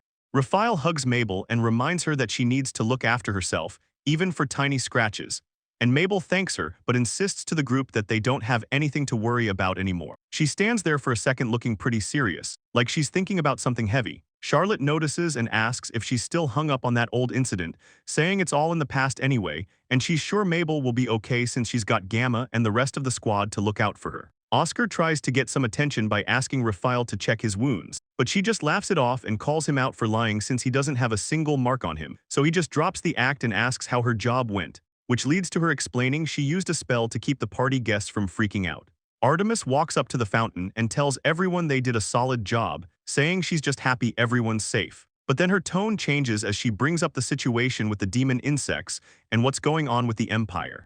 Artemis thinks to herself that she really needs to sit down and explain everything to Gamma, so later on, Gamma and Mabel spend some quiet time together, just hanging out with the Firebird and Malik. Thinking back to 10 years ago, everything changed when those crazy insectoid demons first showed up in the Empire. The soldiers back then barely managed to fight them off, but the damage to the villages was already pretty bad. And because of that, the government set up special groups like the Walnut Squad to study and fight the bugs, keeping them under the Queen's personal command since the Empire put a total gag order on the whole mess. The next day rolls around and everyone is finally able to relax a bit, so they all get together for a big meal, and someone suggests they should probably have another toast. The red-haired girl tells the group they did a solid job today, raising her mug and shouting cheers, while Gamma, Mabel, and the rest of the squad join in, clinking their drinks together to celebrate making it through. Mabel holds up her drink and tells Gamma he did a great job today, and Gamma agrees that it was a solid day of work, but he can't help thinking how different she looks in casual clothes. She holds her mug up high and asks him what he's in the mood to eat for dinner, and Mabel mentions that since he was in his uniform during the welcome party, seeing him in normal gear is actually pretty refreshing. She notices him staring and asks what's wrong, but he just stammers out a quick response saying it's nothing. So they both look over the food spread while he tries to play it cool despite her sounding a little suspicious. Just then, Mabel calls out to someone as a new woman joins the group, and Gamma looks up completely caught off guard. Charlotte shows up wearing a fancy dress and hands over a bowl of food while Mabel makes sure to thank her. Gamma doesn't miss a beat and tells Charlotte she looks just as beautiful as ever, which leads to a quiet moment where she just stares back and he stays frozen. Charlotte lets out a soft laugh, and Gamma just stands there frozen. He can't believe he actually saw her smile. Suddenly, Raphael's voice cuts through the air as she eyes the food, saying it looks delicious and asking for a serving, so she leans in with a bright smile, completely changing the vibe of the group as she joins them for dinner. Gamma thinks to himself that Artemis is definitely the modest type, especially compared to how aggressive Raphael always is. Malik snaps him out of his thoughts by smacking him with his tail, making Gamma jump since he wasn't paying attention. The squirrel asks if he's really sure about his decision, but Gamma just looks confused and asks him what he means, which leads to Malik reminding him about the massive offer he walked away from, specifically turning down the king and Princess Hestia. Gamma thinks back to when he was summoned to the palace where the royals thanked him, while he apologized for the trouble his old party caused. They had practically begged him to stay in the kingdom, even going as far as promising him a title as a noble. And to top it all off, they asked if he'd marry Hestia, with the princess herself admitting she was totally down for it since he saved her home. Back in the memory, Hestia looks completely smitten as she blushes, telling Gamma straight up that she's ready to give him her body and soul. Gamma gets a bit flustered and tries to find the right words. He tells her that while the offer is a massive honor, he's already found a new place where he feels like he actually belongs. He thinks about the people in the Walnut squad and tells her he finally has comrades he can trust, so he's decided to live his life there. He wants to stay with the squad in the Magica's empire and just be Gamma Snipe, leaving Hestia looking pretty stunned as the scene shifts back to the present where Malik is totally losing it. The squirrel is actually crying and says Gamma's story is making him emotional. Malik is touched that he'd give up being a noble and the princess's fiancé just to stay in his squad, but Gamma tries to say it wasn't that big of a deal. Oscar jumps in and throws an arm around him, laughing while he says he knew Gamma would choose them and that their bond is basically unbreakable now. Gamma looks a little exhausted by the energy, especially when someone yells for everyone to start celebrating since the captain is picking up the tab. The guys start shouting about drinking like there's no tomorrow. Meanwhile, Gamma just wants Oscar to get off him so he can breathe. Malik leans back and tells Charlotte to just put the whole tab on the company expense account, basically making Charlotte think about how cheap the captain is actually being. Moving on to the table, Artemis steps in and offers to pay for everything today. She tells everyone to just relax and enjoy the food without worrying about the cost. Gamma looks over at her and asks if it was actually okay for someone like her to come all the way to the castle town. Artemis just giggles and tells him she honestly loves coming to town undercover like this, and mentions how she usually goes out for walks or shopping trips with Mabel. Mabel adds that Artemis is obsessed with clothes, so she's pretty much always hanging out at the local tailors. Artemis admits she's the one who actually chooses the uniforms for the Walnut squad, though Charlotte thinks to herself that the current design is a little too daring. Artemis keeps going and asks if the look is cute, saying she tried to use the latest noble trends where thinner fabric is considered more artistic. Mabel turns to Gamma and asks if he doesn't agree, leaving Gamma looking pretty stressed as he just gives a weak nod. Gamma tries to be nice and tells Artemis the outfit looks good on her, but then he admits he's struggling because he doesn't know where to look. Raphael notices his reaction and teases him, saying that maybe these outfits are just a little too much for a guy like him to handle. Mabel mentions that nobles are definitely a weird bunch, so Gamma just takes a drink and asks if she really thinks that's the case. Artemis explains that she picks out all her own clothes anyway, and even tells Gamma to let her know if there's a specific look he wants to see, which just makes him laugh nervously. The mood shifts a bit as Mabel looks over and tells Gamma he was actually really cool back during the monster attack. And she keeps going, saying the way he dropped that enemy with just one single hit was honestly amazing. Gamma asks if she really thinks so, then tries to play it down by saying he only pulled it off because everyone else was there helping him. Charlotte speaks up and says Mabel is right. She tells him he has her full thanks because she isn't sure they would have made it without his hard work. Gamma looks pretty surprised to hear that kind of praise coming from Charlotte, and before he can even respond, the girls start piling on the attention. Charlotte tells him to have a drink while Artemis offers him some food as a reward. Artemis holds out a piece of food and asks Gamma to open wide. He just stands there blushing, totally caught off guard by the gesture. She keeps trying to feed him, but Charlotte tells the two of them to knock it off, while Mabel warns that Gamma's going to be overwhelmed if they keep this up. Artemis notices Mabel's reaction, leading Raphael to ask if she's just acting out because she's jealous, which makes Mabel freak out and try to deny everything. Charlotte decides she doesn't need to hold back since they're relaxing, and admits she's been wanting to have a real talk with Gamma for a while now. Artemis points out that Charlotte is being surprisingly aggressive today, but she just shrugs it off, saying they're off duty so it doesn't matter. Raphael agrees and says she won't hesitate to start pampering Gamma herself. Then she grabs him in a hug, leaving Mabel watching them in total shock. Oscar tries to cut in and asks the girls what they're doing, reminding them that there's a handsome guy like him standing right there too. The entire group just stops what they're doing and stares at him with the most deadpan, unimpressed looks imaginable, making Charlotte break the silence by suggesting they just ignore him and keep eating. So everyone goes back to laughing and having a good time. Raphael keeps pulling Gamma close, while Mabel tries to step in, telling Gamma to come over to her side instead.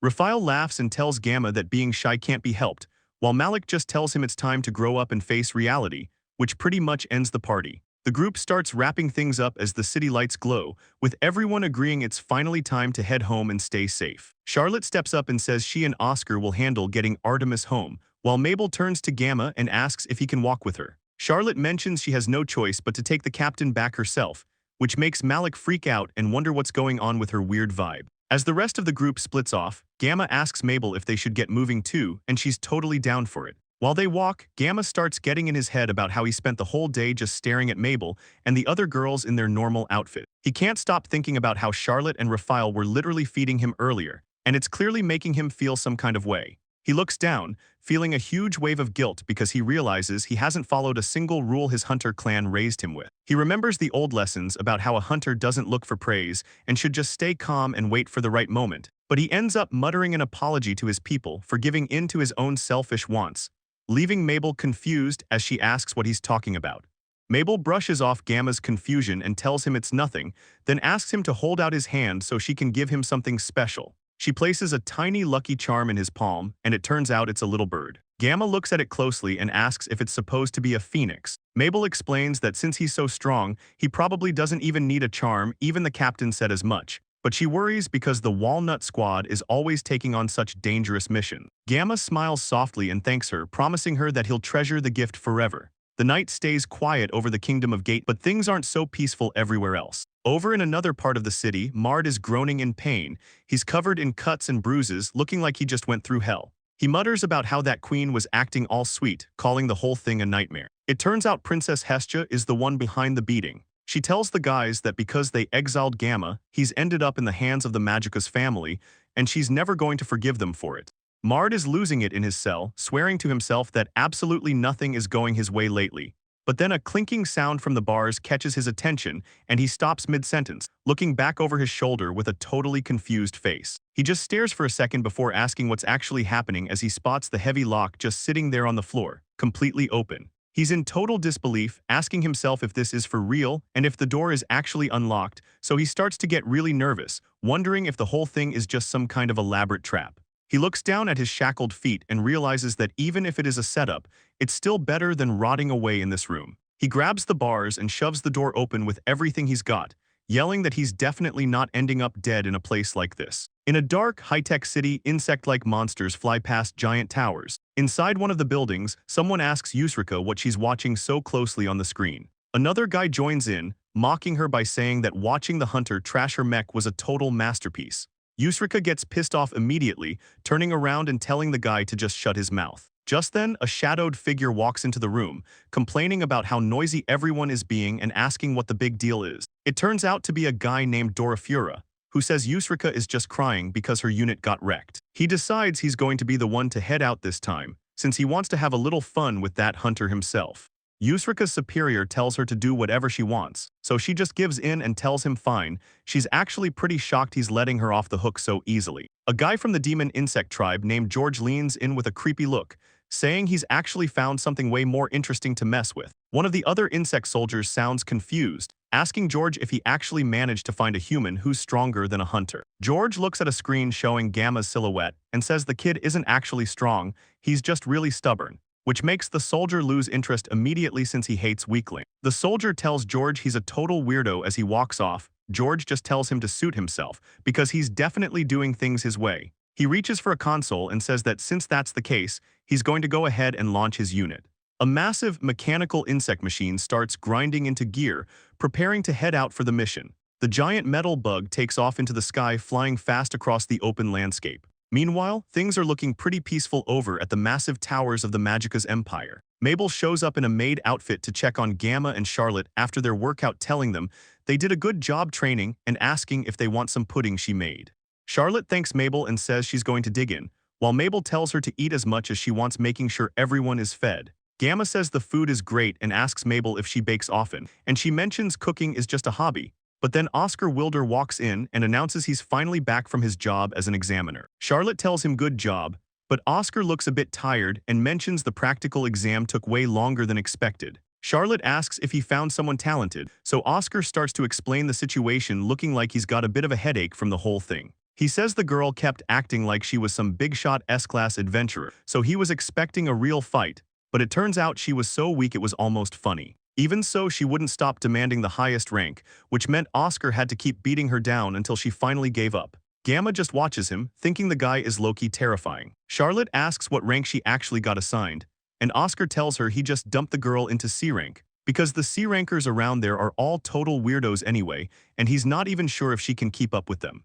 Oscar eats his meal and tells Gamma that his time as an examiner must have been tough, while Gamma looks over and notices the food, so Mabel pipes up and says she saved a plate for Oscar as well. Oscar tells her he'd gladly take it, since that's exactly what he expected from her. Gamma asks if S rank is the top of the line in the Empire, so Oscar explains the system is mostly a through C, but there are a few special S rank units out there, and he makes sure to mention that everyone in the Walnut squad is S rank. Oscar adds that there's even a super rare great rank that shows up sometimes. Gamma thinks that's wild, but Oscar looks at him and asks why he's acting like this ranking stuff is someone else's business. He tells Gamma that since they're basically brothers, hitting S rank is definitely a realistic goal. Oscar starts laughing and says he's been an examiner for years, but this is the first time he's seen talent this good. Gamma just shrugs and says he guesses so, but he reminds Oscar that it's funny he's calling him precious now, considering Oscar had 2 pistols pointed at his head earlier. Oscar asks if he's still mad and tells Gamma to let it go.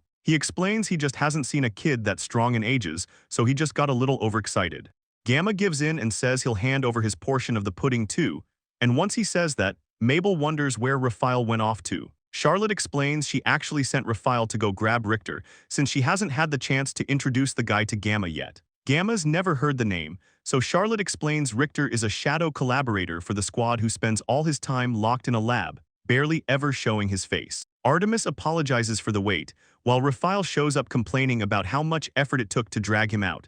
The newcomer stares at Mabel and thinks about how sweet she smells. Mabel says it's been a while, and Charlotte officially introduces Richter to Gamma as their lead scientist, even though Gamma is caught off guard by how thin and small the Mikan squad captain actually is. He manages to say it's nice to meet her, but as he starts to give his own name, Richter just walks right past him without a word, heading straight for the snacks. Mabel just laughs it off and tells her she's a total sucker for sweets, handing over the whole plate since Richter looks like she's in heaven. She says the sugar is basically hitting her soul and that nothing in the world beats a good dessert, but then she realizes she's being rude and offers a quick apology. She finally introduces herself as Richter, while Mabel points out that the guy she ignored is Gamma Snive. Artemis notices Gamma looks a bit overwhelmed by everything, so she decides to step in and give a quick explanation letting him know that Richter is actually a scientist and the captain of the Mikan squad. She's the one who makes specialized gear, like the bullets they used to take down those magic insects the other day. Gamma realizes she's the real deal, and since she's such a pro, he asks if it would be possible to get his arrows enhanced too.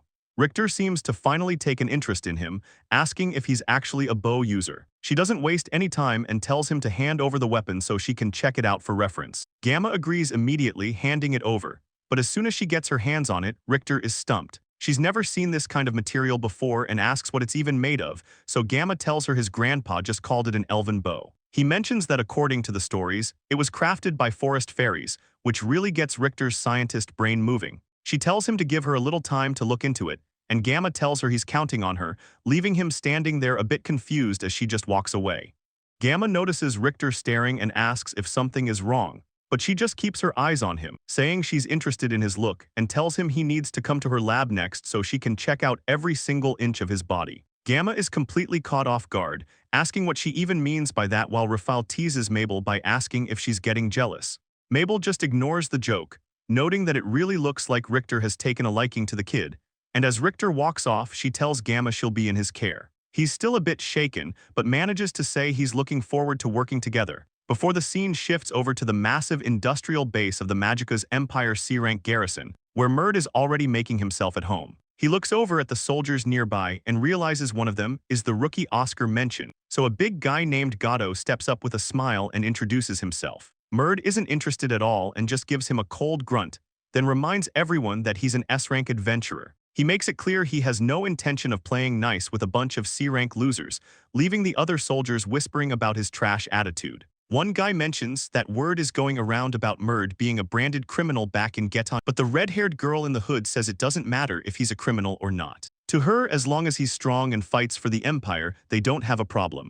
Murd is fuming after hearing what the soldiers think of him calling Oscar a total narcissist, while wondering how anyone could ever mistake him for a lowly C-rank adventurer. And nearby, a soldier with a headband tells his buddies to watch what they say. He reminds them that Lord Oscar is a big deal in this country, but another guy isn't buying it, saying the dude probably just climbed the social ladder using connections. Yet Gato shuts that talk down immediately. He tells them he seriously doubts it, mainly because the Empire is a meritocracy where you actually have to be good to get anywhere. So he turns to Murd and makes things very clear, saying he doesn't care what Murd's life was like before this. He warns him that money and connections are worthless here, and he better keep that in mind if he wants to last. While the red-haired girl brings up a rumor she heard about a specific member of Oscar's Walnut squad. The headband soldier chimes in, saying he's heard the same thing, that people are losing their minds over how strong this new S-ranker is, leaving the guy feeling pretty hyped up. He mentions that he's dying to meet this legendary warrior at least once just to see what the big deal is. But the girl keeps it real, telling him there's no way regular soldiers like them would ever get a chance to meet someone at that level. That doesn't stop him though, as he vows to get way stronger just so he can make that meeting happen one day. And Gato just laughs at the kid's enthusiasm, telling him to keep that same energy and make sure he doesn't slack off on his training. Moving on, Gato walks over and gives Murd a rough pat on the back. He tells the guy to stop talking a big game and start putting that energy into actually moving up the ranks himself, but Murd reaches his breaking point and smacks the hand away. He growls that he doesn't care about the Walnut squad at all. He's just going to use his power to crush everyone and take the top spot for himself. Murd cracks his knuckles with a look of pure ego, saying he's the only one who deserves any praise, and he won't let anyone stand in his way. Suddenly, the base loudspeakers start blaring orders calling for all C-rank guerrilla units from squads A through G to report in, while the announcer explains that an S-rank monster in the Cessnoa forest is making all the local creatures go crazy. He tells the lower-ranked squads to focus on moving civilians out and cleaning up the weak monsters, but Gamma looks back over his shoulder, clearly annoyed, thinking it's a total waste of time to be stuck dealing with small fry like this. Inside the command center, Princess Artemis holds Malik while she confirms that backup requests have been sent to every team from S down to C rank, and she tells the squad that while this mission is going to be a massive weight on them, she needs them to protect the country no matter what. Charlotte looks on with a serious expression, softly saying Gamma's name to get his attention. She tells him it's finally time to see if the new technique she just finished actually works, and Gamma gives her a sharp nod, saying he's ready. So as the group walks out, Mabel asks what this technique is all about. Gamma explains he was training with Charlotte all morning, which leads Oscar to joke about how his brother is way too serious. The squad finally arrives at North Point B. Mabel fixes her hat, and Charlotte takes a puff of her cigarette as they prepare for the demon insect swarm. Charlotte looks over at Gamma while he's kneeling on the ground and asks him for a status report on what's ahead, so Gamma puts a hand to his head to focus his energy. As a key member of the Walnut squad, he's got to be the eyes for everyone as he triggers his Hawk's Eye skill. He looks out over the forest of Cessnoa, scanning the tree line until he sees a massive horde of monsters charging straight for the Empire. It's a total mess of dragons and giant worms, and Charlotte realizes that just like last time, there's a swarm of winged insects pulling the strings and controlling the whole group. She mentions that they probably won't even need to use their best skills for this, which gets Mabel pumped up to take the lead. So Mabel tells the group she's going to shift the ground itself to trap all those monsters in one spot. Gamma tells her that's a huge help since the enemy count is way higher than before, but he's confident they can handle it. He plans to use his star arrows to scatter whatever's left, and the two of them jump into action. Mabel manipulates the earth while Gamma lets his arrows fly from the clifftop. Way off in the distance, Gato sees the commotion and figures the S-rank squad has finally started their big battle. Murd looks completely stunned by the sheer power unfolding in front of him, and a massive pillar of light slams into the forest, leaving everyone watching to wonder what the hell is even going on. A voice suddenly cracks over the loudspeaker, announcing that the suppression of Point B is officially finished, which the speaker follows up by saying that Gamma Snipe is currently mopping up the rest of the enemies. Murd just stands there with his teammate.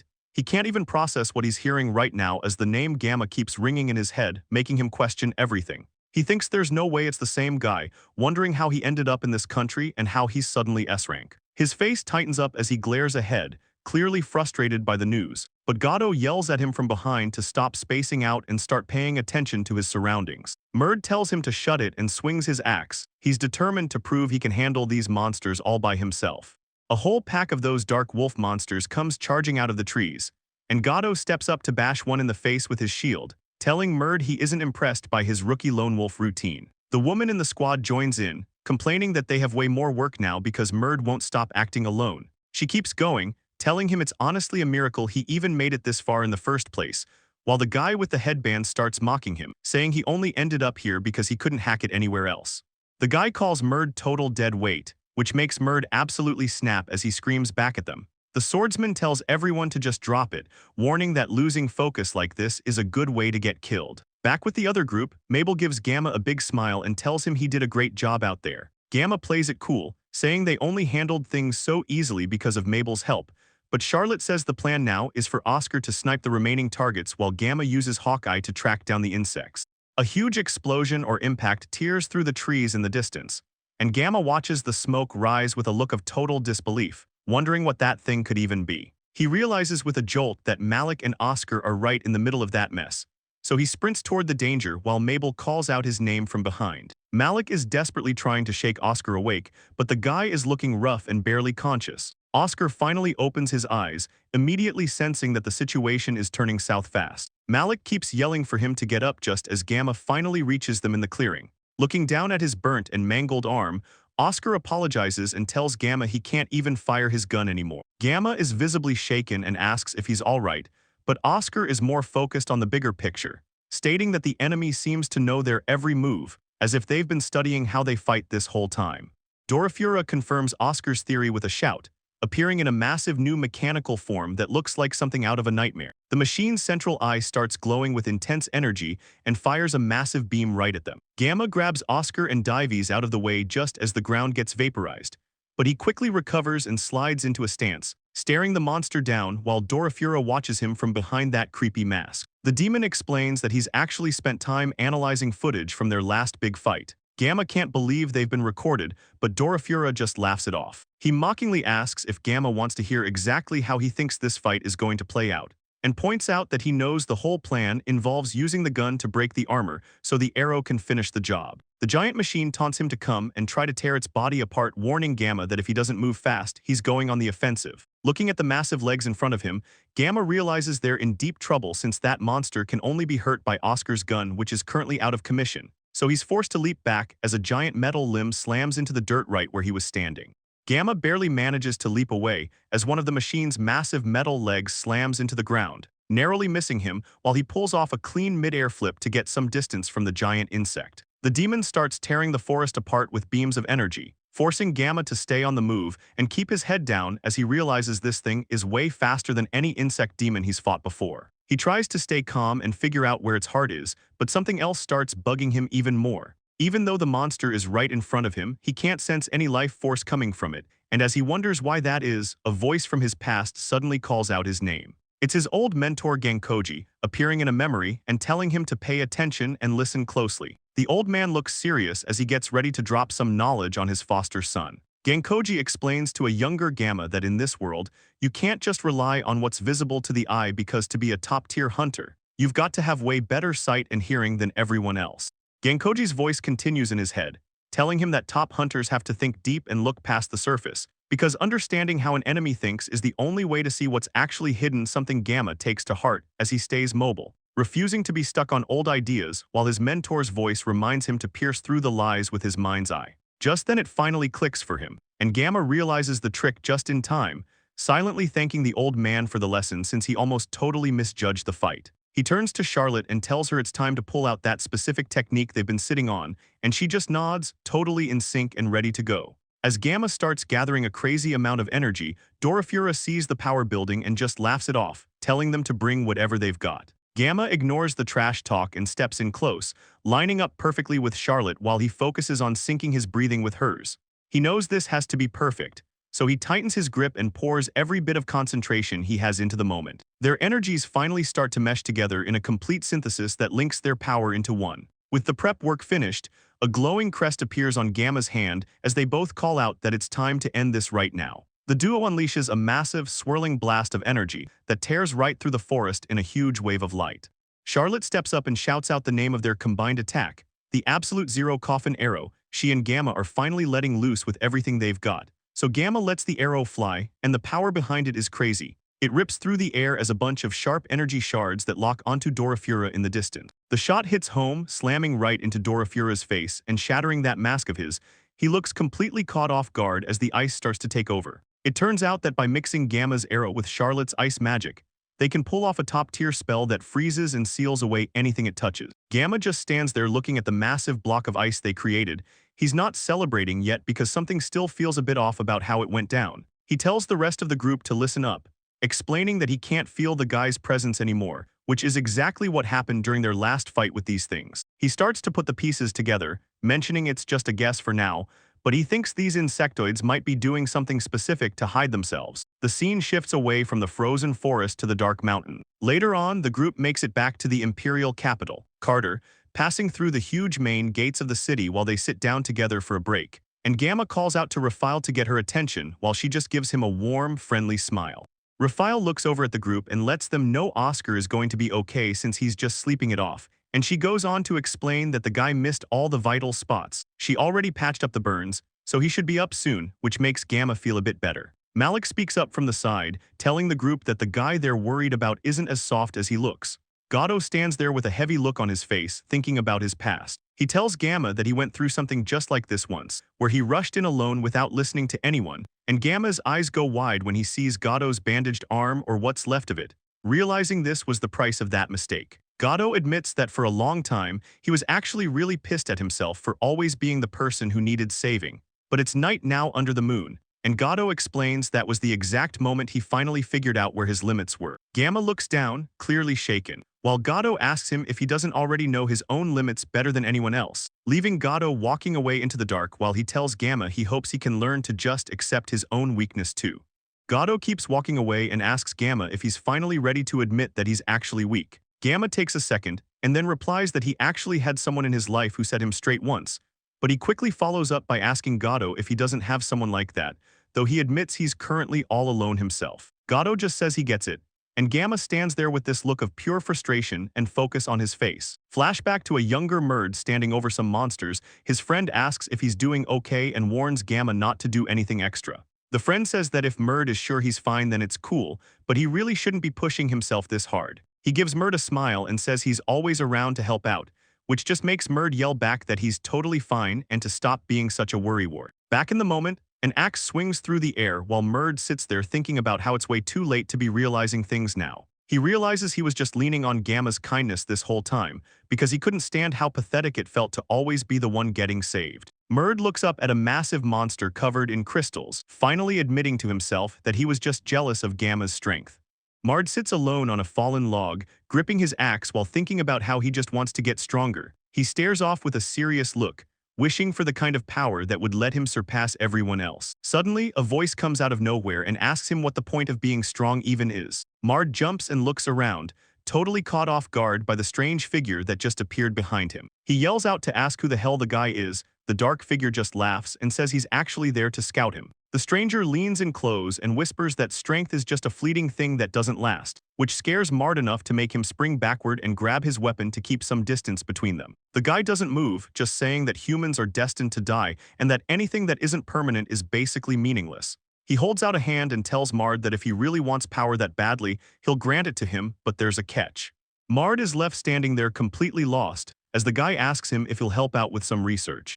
The stranger tells Mard he's actually interested in him because of his destiny. The look on Mard's face says he's completely thrown off by everything that's happening. The guy tells him to take some time and think about it, mentioning he isn't the type to force people like everyone else does. He hands over a weird black object and just leaves, leaving Mard standing there in the woods staring at the gift. He's totally stuck in his own head until a loud voice suddenly yells out and snaps him back to reality. It's just the other guys from his group calling out for the rookie. They're telling him dinner is ready and wondering where he's been hiding. Mard stays quiet for a second, looking down at the item in his hand and wondering what that whole encounter was even about. But as he walks with the crowd, he tells himself that once he finally gets stronger, he won't have to feel this miserable or weak ever again.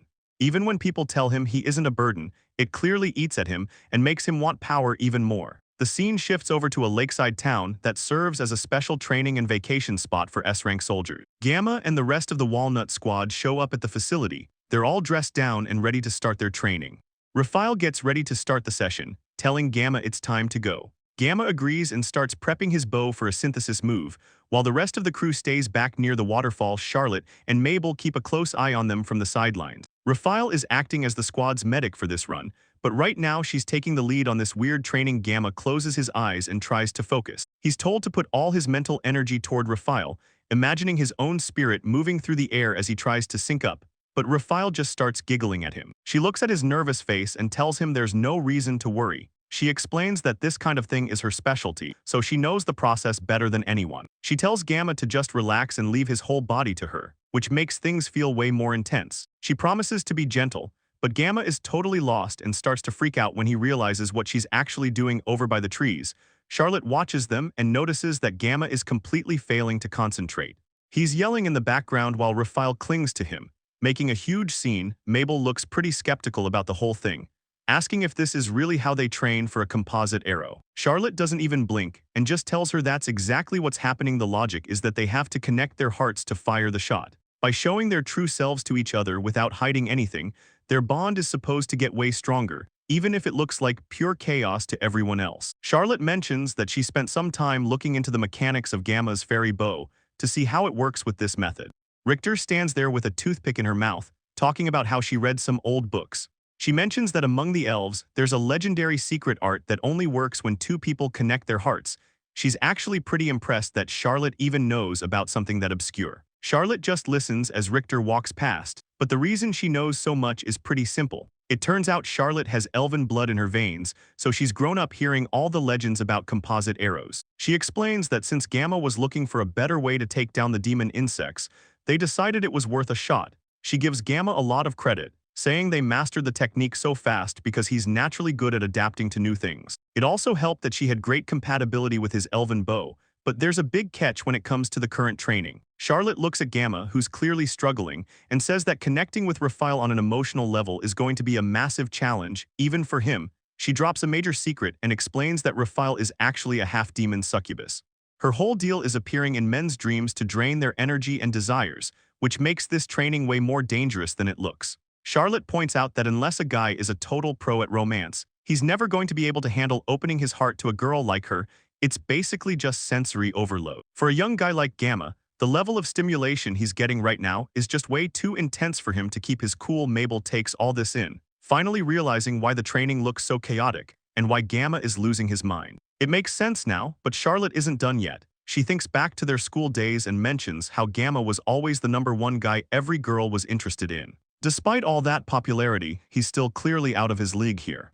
Mabel takes a second to process everything and realizes it's actually a huge relief that Gamma doesn't have much experience with girls. Charlotte just stands there watching her react, keeping a close eye on the conversation with a look that shows she knows exactly what's going on behind the scenes. Charlotte tries to give Gamma some advice, telling him he needs to relax and treat his partner like a person instead of just focusing on the fact that she's a woman. Gamma just stammers out a reply. Later on, Gamma and Oscar are hitting the hot springs to wind down. Oscar sighs, mentioning how the water makes all his stress melt away, and Gamma totally agrees as they soak. Gamma admits he's actually pretty blown away by how nice the whole facility is. Oscar just laughs it off while they enjoy the bath. It turns out the place was built for training, but Charlotte points out it's also a recovery spot with pools and springs for the squad to use. Gamma seems pretty surprised by the setup, but Oscar changes the subject and asks how the composite arrow training is going. That's when Gamma realizes he finally has a chance to ask Oscar for some specific help. He just comes out with it and asks Oscar if he's got a lot of experience when it comes to romance. Oscar just sits there in the water, completely silent, looking totally blank,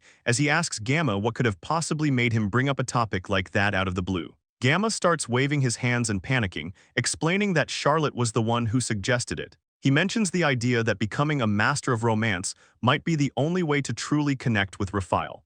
Oscar just gives a slow nod while they soak in the heat, repeating back that Gamma is looking to connect hearts, and then he just starts laughing, saying he never thought he'd see the day where Gamma came to him for love advice. He keeps going, telling Gamma that as his senior he's actually pretty happy to help out, while Gamma just mutters about how annoying the guy is being. Even Malik is there in his own tiny tub, looking around and mentioning how this whole situation feels weird and definitely wasn't the plan. so the squirrel asks why he's even stuck with them, but Oscar just admits he'd way rather be at the ladies' bath anyway. Gamma is about to ask what he's talking about when a voice from through the steam stops him cold. Artemis steps out wrapped in a towel, asking if she just heard Gamma's voice, which leaves him completely floored as she stands there with Mabel and Raphael, all of them looking just as shocked to run into the guys. Gamma asks what the professor and everyone are doing there, but they explain they just walked in from the women's side. Turns out the two baths are connected. Gamma starts losing it and apologizes, saying he'll get out of their way immediately while the girls just watch him scramble. Raphael is totally chill with the whole situation, saying she doesn't mind if they all just bathe together. Malik thinks that's a great attitude and jumps for joy, while Gamma just stands there looking completely overwhelmed by the chaos. Charlotte has to step in and remind the captain not to get the wrong idea about the point of this training camp, keeping things professional for a second. Malik gives in and agrees, explaining that the real goal is for everyone to focus on their individual training and making their composite arrows stronger. But the relaxed vibe is taking a toll on Gamma. Raphael laughs at how she always ends up doing too much, then tells Gamma he needs to hang in there because he looks pretty rough. Gamma tries to maintain some order by telling Richter she can't just go swimming around in the hot spring like that, but Richter just looks back at him confused. She points out that he was the one who said they weren't allowed to wear swimsuits in the first place, and then she notices that Mabel isn't wearing a single thing either. The whole realization of the situation finally hits Gamma all at once, and his face turns bright red as he completely loses his cool. Right then, someone in the background starts screaming about losing their towel, which is the final straw for the guy. Gamma faceplants right into the water, passing out from the heat and the stress while Raphael panics and asks what happened to him, eventually leading to them getting out of the bath. Richter shows up once they're dressed and offers him some water to help him finally clear his head. Mabel checks in on Gamma to see if he's doing all right, mentioning she heard from Oscar that this was his first time at a hot spring and wonders if the heat was just too much for him to handle. Gamma laughs it off and apologizes for being such a mess, saying he's just glad they went with the story about him getting dizzy from the heat, but Mabel tells him he shouldn't feel bad because he's always the one saving her, so he should try relying on her for once. Gamma just stares at her, a bit taken aback by how sincere she's being, so he thanks her and tells her she's way too kind, which makes Mabel smile as she says she's just happy to help him out. She looks away for a second with this really soft expression on her face. Then she starts opening up about her past, explaining how monsters attacked her when she was just a little kid, even though she doesn't actually remember it herself, only that people from the Empire showed up to save her back then. That's the whole reason she's so motivated now that she's in the Walnut squad. She just wants to finally be useful to someone else. Mabel explains that because she was saved back then, she really wants to be able to help other people who are in trouble. But Gamma tells her he thinks she's already doing more than enough for the Empire, making Mabel wonder if he actually means it. He grabs a drink and mentions how she's always there to give him a boost whenever he needs it, and thanks her for always worrying about him and helping him out like this. Mabel just says his name softly, looking at him with this really intense look in her eyes. Then she leans in close, her face getting a bit red while Gamma just sits there totally caught off guard. Right as things get serious, Oscar and Raphael show up at the door, with Oscar asking if he just thinks of her as a sister while Raphael calls him cold, which kills the mood instantly as Oscar apologizes for the interruption, leaving Mabel to awkwardly try and play it off. She completely panics and bails out of the room after yelling a quick goodnight, while Raphael asks Gamma if he's really okay with her just running off. Gamma tries to stay calm and explains they were just talking, but when Oscar asks if it was a love confession, he insists it wasn't anything like that. Artemis goes over what she just heard about Gamma and Mabel talking over old memories and being thankful, but Gamma mentions that it's been that way since she was a little kid. Artemis asks if he heard it straight from Mabel, specifically about the time she was attacked by a monster years ago. Gamma looks a bit thoughtful and confirms they were just talking about that exact thing. Artemis mentions how Mabel really wants to pay back the person from the Empire who saved her life, and she decides it's probably time to let him in on the truth, which leaves Gamma pretty confused. She explains that even though Mabel calls it a monster, what actually attacked her wasn't a monster at all. Meanwhile, the story shifts over to the kingdom of God under the moon, where inside the palace, someone asks Koswinen if something good happened to him today. Koswinen just laughs it off, bragging about how he's always out there doing good deeds. A girl is breathing hard, looking totally fed up as she snaps that she isn't talking about that at all. She looks pretty worried and asks if they've actually been captured. But Koswinen just tells her to relax since the whole matter is already taken care of. Koswinen gets this crazy look in his eyes, ranting about how he'll be free the second he gives the princess what she wants. He's even been promised a noble title just for using the Twilight Dragon name. He looks down at the girl, Castori, who's crying and struggling, and creepily tells her that he's going to make her his first wife, all while Gamma stands there trying to process everything, wondering if Princess Hestia really felt that way and why a guy like this was getting so much favor. In a flashback to the palace, Princess Hestia stares down Kokuhakuanime, telling him he's just as guilty as anyone for failing to keep Mard in check. Kokuhakuanime is face down on the floor with guards holding him at sword point, crying out for her to spare him, but Hestia doesn't even look at him as she says she couldn't care less. She's too busy regretting her choice to exile Gamma, thinking about how she can't even picture a world where he isn't around. Seeing an opening, Kokuhakuanime asks if she wants Gamma to come back, and when she shouts that she obviously does, he tells her to just leave everything to him. The princess is caught off guard, but Kokuhakuanime doubles down, claiming he has a perfect plan since he and Gamma are such good friends. Kokuhakuanime keeps a tight grip on Castori's hair while he goes on about his plan, admitting he wanted Gamma gone because the guy's sense of justice was way too strong. He knew Gamma would eventually find out about his shady deals and mess everything up, so even though the kid was S-class material, he just couldn't stand him. He spits out Gamma's name with total hate, calling him a country bumpkin who's way too close to an idiot like Mard. It really gets to him that a guy like that actually managed to get on the princess's good side, but he gets this gross, sweaty look on his face while he thinks about it. He decides that even if he hates the guy, he can still find a way to use that connection to the princess for his own gain. Then he turns his attention back to Castori. She's looking completely out of it with a pipe in her mouth, so he asks how much longer she's going to stay high before telling her to hurry up and serve him. He even threatens to take away her spot as his second wife, and she just gives a dazed reply. Meanwhile, the hooded girl from the party looks pretty miserable as she holds her head. Looking at the mess they're in now, she just wishes she could go back to the way things used to be back at the Magica's border. Things are getting intense. Wyverns are everywhere in the sky above the castle walls, and the soldiers on the ground are starting to wonder where guys like Mard and Gamma disappeared to when they're needed most. The defense is struggling, with the leaders shouting for the C-rank squads to move up and support the B ranks. Everyone is desperate to keep the monsters from breaking through the line and entering the territory, and Mard is right in the thick of it, looking stressed as he grips his weapon. He warns the other soldiers that the enemies they're facing this time are a lot tougher than usual, so they need to stay focused if they want to survive. The whole battlefield turns into a disaster zone with arrows raining down and soldiers getting wiped out. It's total chaos as the monsters tear through the defenses while the guys on the ground try to hold the line, but then the scene shifts to Gamma and Mabel looking ready for action. They've both got their weapons out and a look of total focus as Gamma gives the signal that it's time to move. Mabel walks with Gamma and asks if she did okay back there. He gives her a simple nod, while Charlotte watches them and mentions how the two are perfectly in sync. Gamma finally tells Mabel her magic was actually good. She completely loses it with joy, celebrating because she finally got some real praise from him, and Richter stands nearby eating a lollipop, looking at the results of the composite arrow Gamma and Mabel put together. She starts analyzing the shot, noticing they used an adamantite arrow to blow a hole straight through a demon bug fragment. It's some pretty wild data for her to look at, especially since Mabel's earth magic mixed with Gamma's power was refined enough to pierce right through a monster's shell. Richter calls the whole thing magnificent, leaving Mabel to just laugh awkwardly while Mabel admits the move is still a bit shaky but she's glad it worked. Charlotte chimes in, telling her that pulling that off on the first try is actually a huge deal. Raphael jumps in and gives Mabel a big hug, telling her she's doing great. Mabel just smiles and thanks her, feeling pretty good about the whole training session as Gamma watches the squad hang out. Oscar is standing right there with a big smile, and Captain Malik is just chilling on top of his head like it's nothing. The scene shifts away from the training and back to the Magica's border. Things are looking pretty grim at the castle walls under the gray sky, because the soldiers are in the middle of a massive fight. They fire off a huge wave of crossbow bolts, and we see the arrows shredding through the flying monsters above. A wyvern rips right through the defensive line, catching a soldier in its jaws as his squad mates watch in horror up at the sky. Dozens more of the monsters are swarming the castle walls, circling like they're looking for an opening, and the base intercom kicks on, calling for the C-rank mobile unit to step up because things are getting out of hand. The orders are loud and clear over the speakers.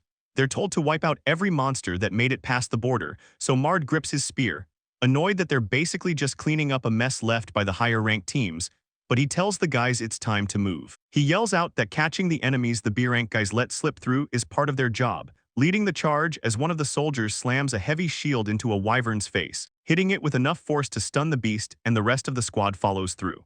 Gado looks completely locked in while the archer pulls back his string, ready to finish it, dropping the monster right in front of them. As Gado stands over the body, one of the soldiers asks if they actually got it. But the archer spots something and yells to Gado, one of the monsters managed to slip past their line and is heading straight for the rear.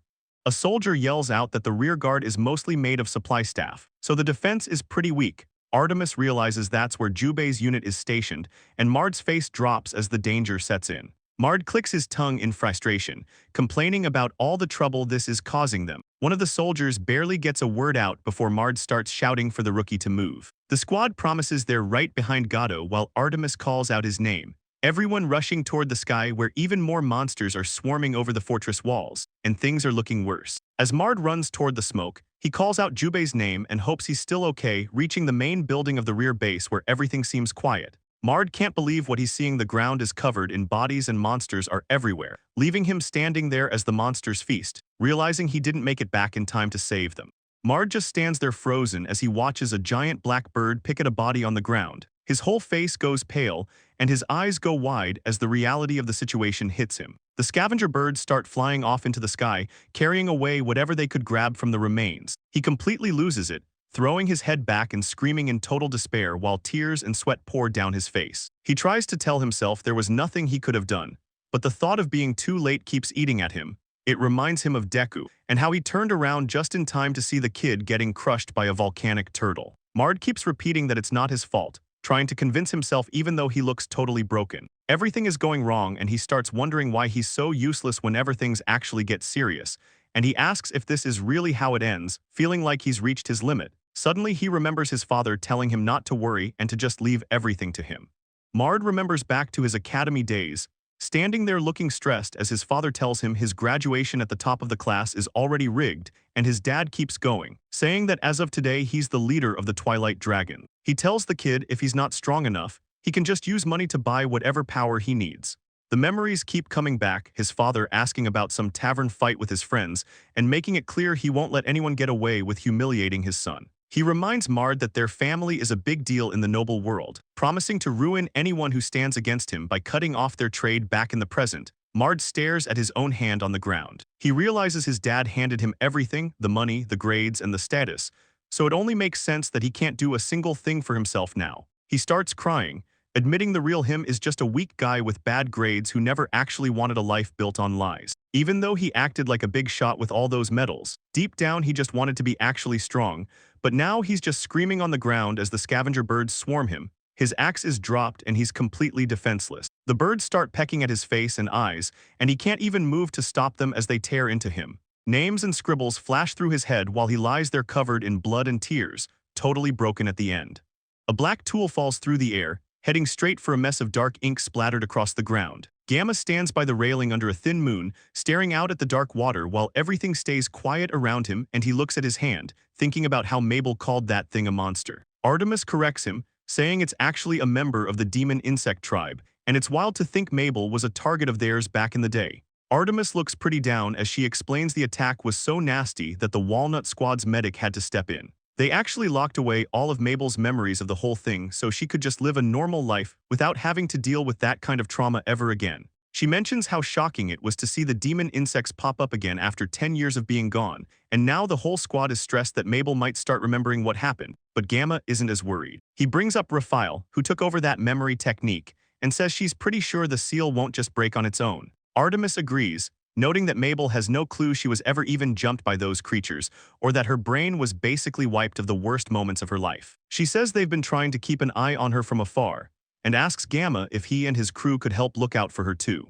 Artemis agrees with him, and Gamma makes it clear that Mabel is a precious comrade to all of them, so while holding Fenio in his hand, he says he won't let that insect tribe get anywhere near the girl. He gets a serious look in his eye, thinking about how he's the one who has to step up.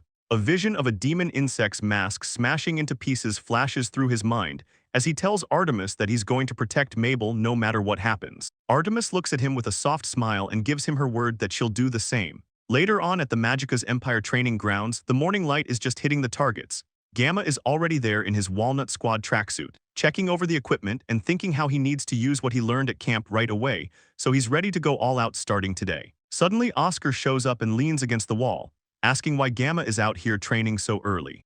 Gamma looks over and asks the guy if he's part of the Imperial Army. Oscar starts to introduce himself with a good morning before asking if he's Gamma from the Walnut Squad. Oscar mentions that there are actually rumors going around the whole military about a crazy good hunter. Gamma just looks down, saying there's no way that's true since he still has such a long way to go. Oscar explains how he had totally erased his presence, so the fact that Gamma noticed him right away is actually really impressive, and he holds up a practice weapon, asking if Gamma would be down for a quick sparring match. Gamma repeats the idea of a match to himself, and Oscar admits he's just curious to see how good the rookie Malik trusts really is. Realizing the guy used Malik's first name, Gamma figures out this guy isn't just some regular member. He's a captain-level fighter from another unit. He starts feeling pretty relieved that he didn't accidentally talk to the guy too casually earlier. Oscar grabs his gear and says he'll be using a rubber training spear for this. Gamma agrees as Oscar walks out to the center, saying he'll keep a fair distance so neither of their weapons has an unfair advantage. Oscar thanks him for the concern and says the pleasure is all his, while Gamma just stands there looking a little unsure of how to respond. Then Oscar introduces himself as Anti and tells Gamma to just go ahead and call him by that name. He mentions he's actually on a tight schedule since his daughter gets pretty mad whenever he's late for the morning assembly, so he gets into position and tells Gamma it's time to start the match. Oscar moves fast, lunging forward with his practice spear in a blur of motion, and Gamma realizes right away that this guy's intensity is on a completely different level than anyone else he's faced. The pressure is real, and it's obvious to Gamma that he's definitely dealing with someone at a captain's level. He thinks to himself that it's been a minute since he sparred with a real person, and it feels pretty fresh. Oscar keeps the pressure on with a heavy thrust, but Gamma manages to stay focused and keep his distance. Even with Oscar's crazy speed, Gamma isn't worried because no matter how fast someone tries to move, his eyes can see everything perfectly. Gamma's eyes are locked in, reading every tiny movement like the look in Oscar's eyes and the way his muscles twitch. It's like he can see the future, totally picking up on exactly where that spear is going before it even gets there. Oscar keeps the pressure on, but Gamma just flips through the air and stays one step ahead of every thrust. And even though Oscar is moving fast and looking totally serious, he can't seem to land a clean hit. The spearhead whistles through the air, but Gamma just dances around the strikes and keeps his distance, showing off some crazy reflexes that actually start to get a reaction out of the captain. Oscar gets this smirk on his face and says he thinks it's finally about time to get serious, since his body is warmed up now, and he tells Gamma he's going to start coming at him with everything he's got. Gamma just stands his ground and holds onto his arrow, knowing that the real fight is starting, and he remembers how veteran warriors can actually use their energy to strengthen their bodies. Oscar looks down for a second, thinking back on all the old stories he heard from his clan about how people used to fight back then, using the literal blessings and jobs given to them by the gods. The training gets cut short when a voice calls out a good morning to Gamma, and it's Artemis, showing up with Malik on her shoulder, and saying how impressed she is to see him training this early. Malik mentions he actually went to the dorms to find him, but the matron pointed him this way and then he notices someone else is there. Oscar just gives a casual wave and says, "Hey," acting totally different than he was a second ago, and Malik immediately hits the deck, doing a sliding bow while shouting out a loud good morning. Gamma is just standing there losing it, wondering why the captain is acting so polite and thinking Oscar might be some crazy high-level executive. But Artemis just looks over and asks her father what he's doing out there, telling him he's not exactly a kid anymore and shouldn't be overdoing it, while Gamma just stands there trying to process that Oscar is actually her dad. Gamma looks at the guy and can't help but think he doesn't even look 30, but he quickly tries to shake that off because the real shocker is that this is actually Artemis's father. He stands there with his eyes wide, starting to put the pieces together and wondering what this means, until the realization finally hits him. He's been training with the Emperor himself this whole time in the capital.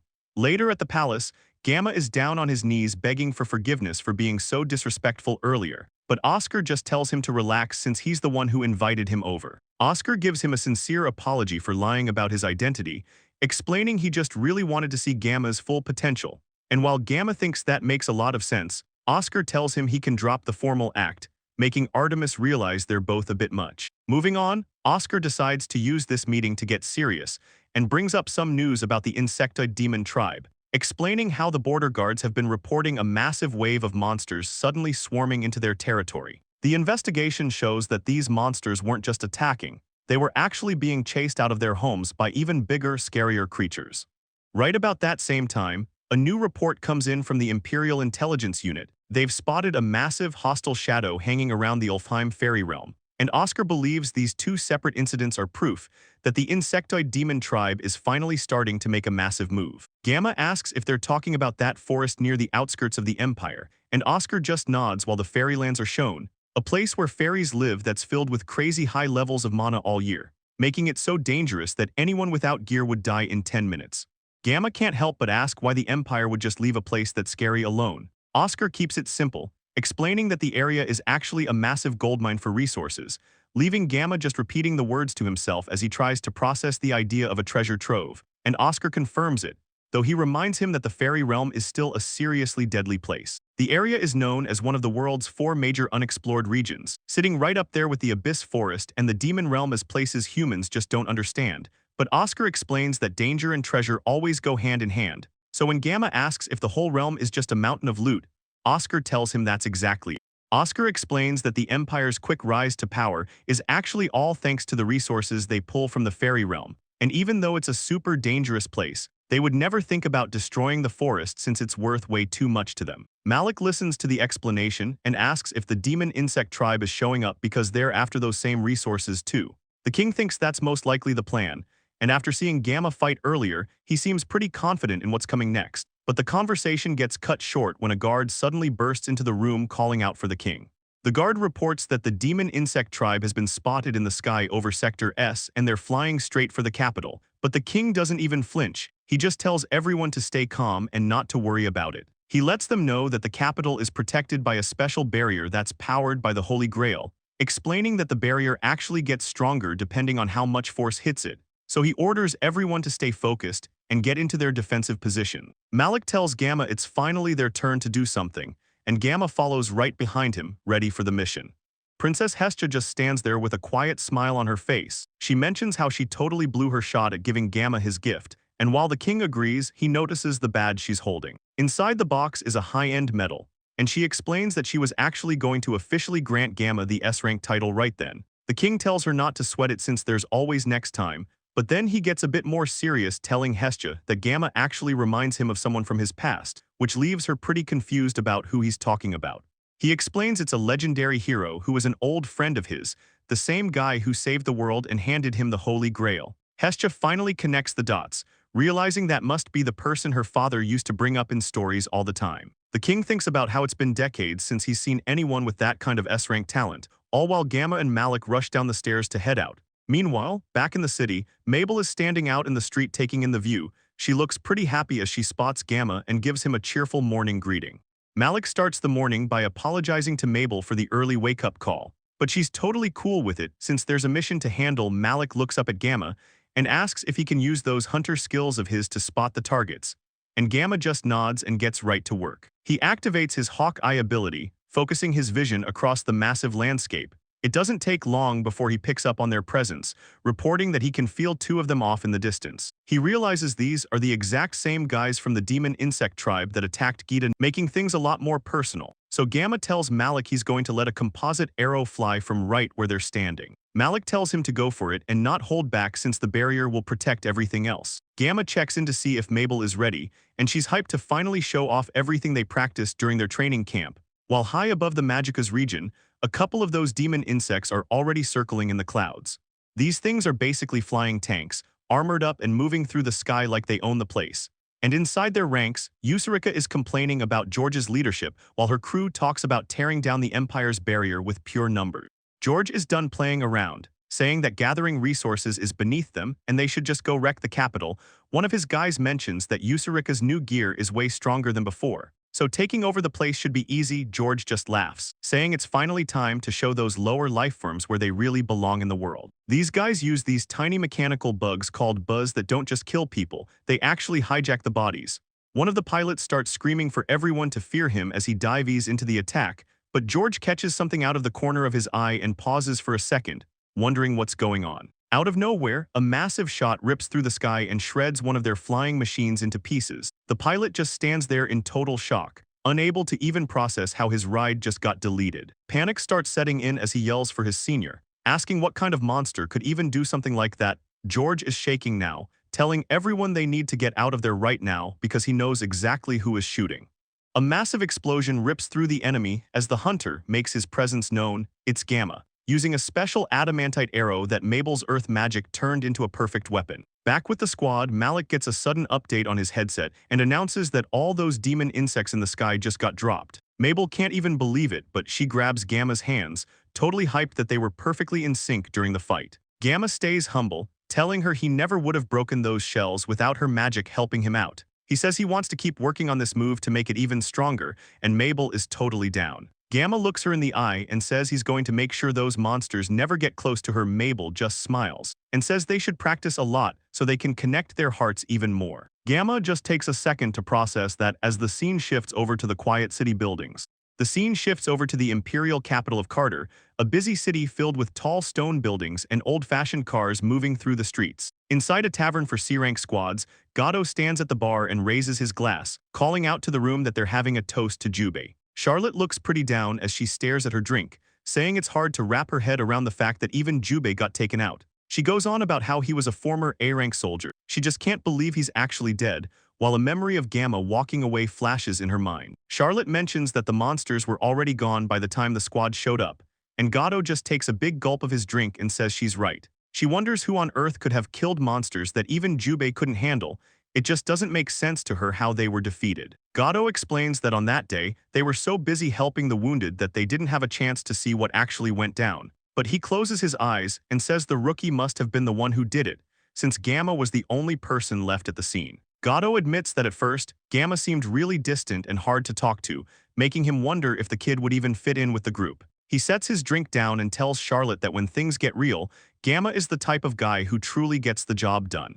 Back at the tavern, Gato turns around and asks the rookie for backup on what he just said, but the guy, a C-rank soldier named Maud, just sits there looking totally checked out without saying a word. Maud eventually speaks up and says he doesn't even remember that happening, so Gato just laughs it off and asks if he's being shy. The mood in the room shifts when another soldier nearby starts speaking up.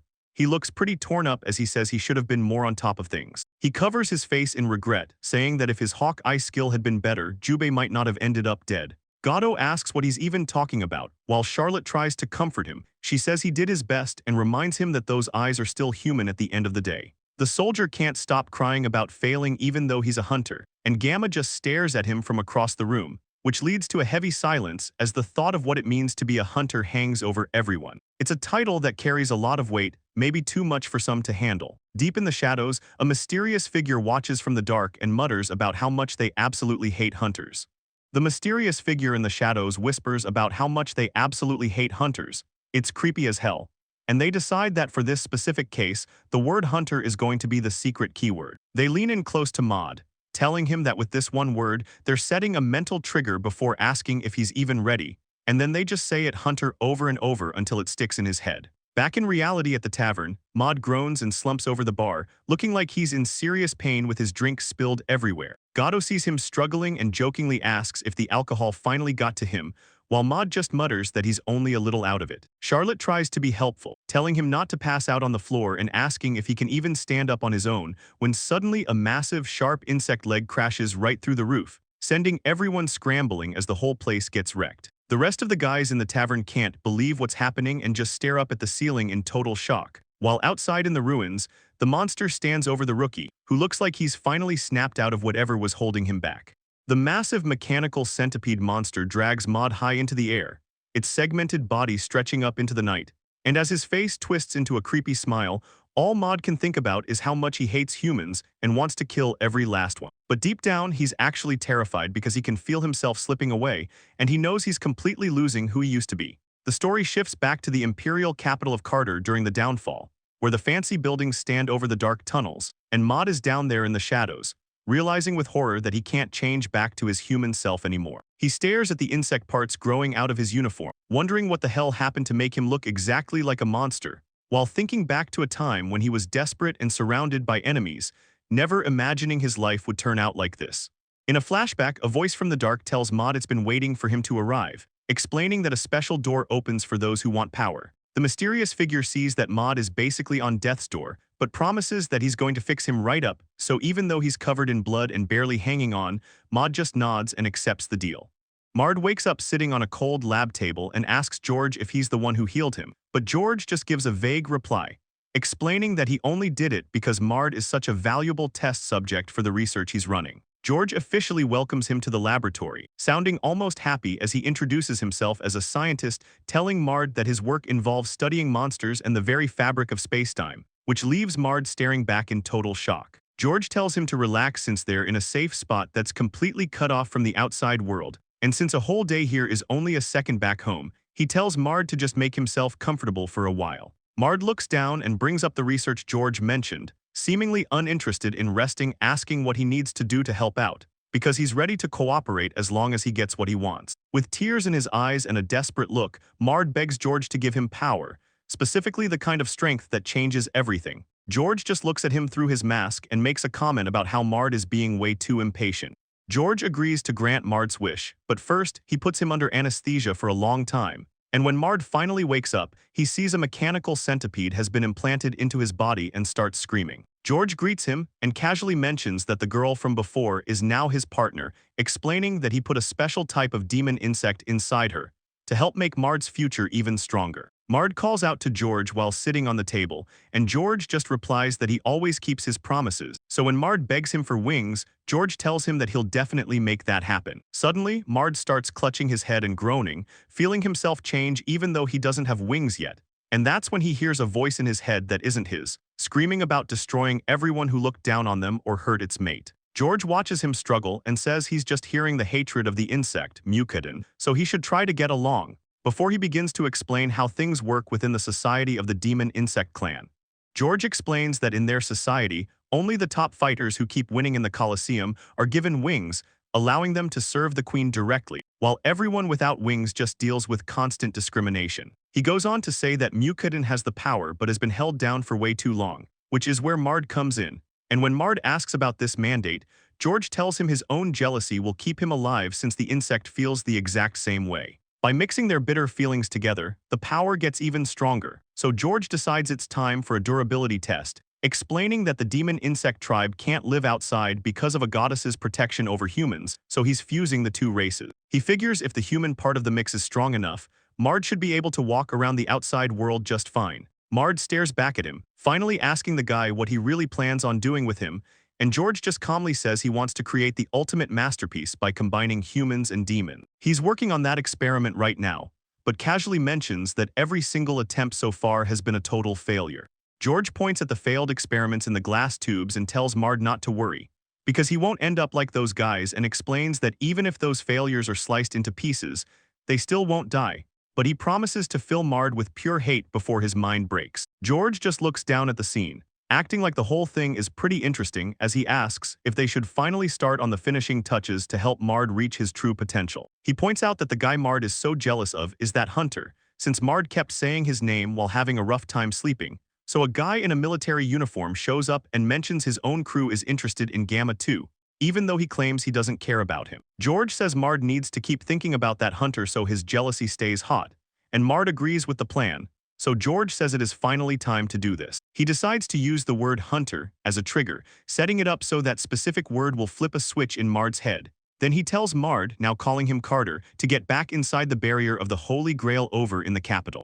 George gives a final order, telling the thing to go back to its original form and keep acting like a human for now. And as the guy's eye twitches, George whispers the trigger word hunter to set the plan in motion.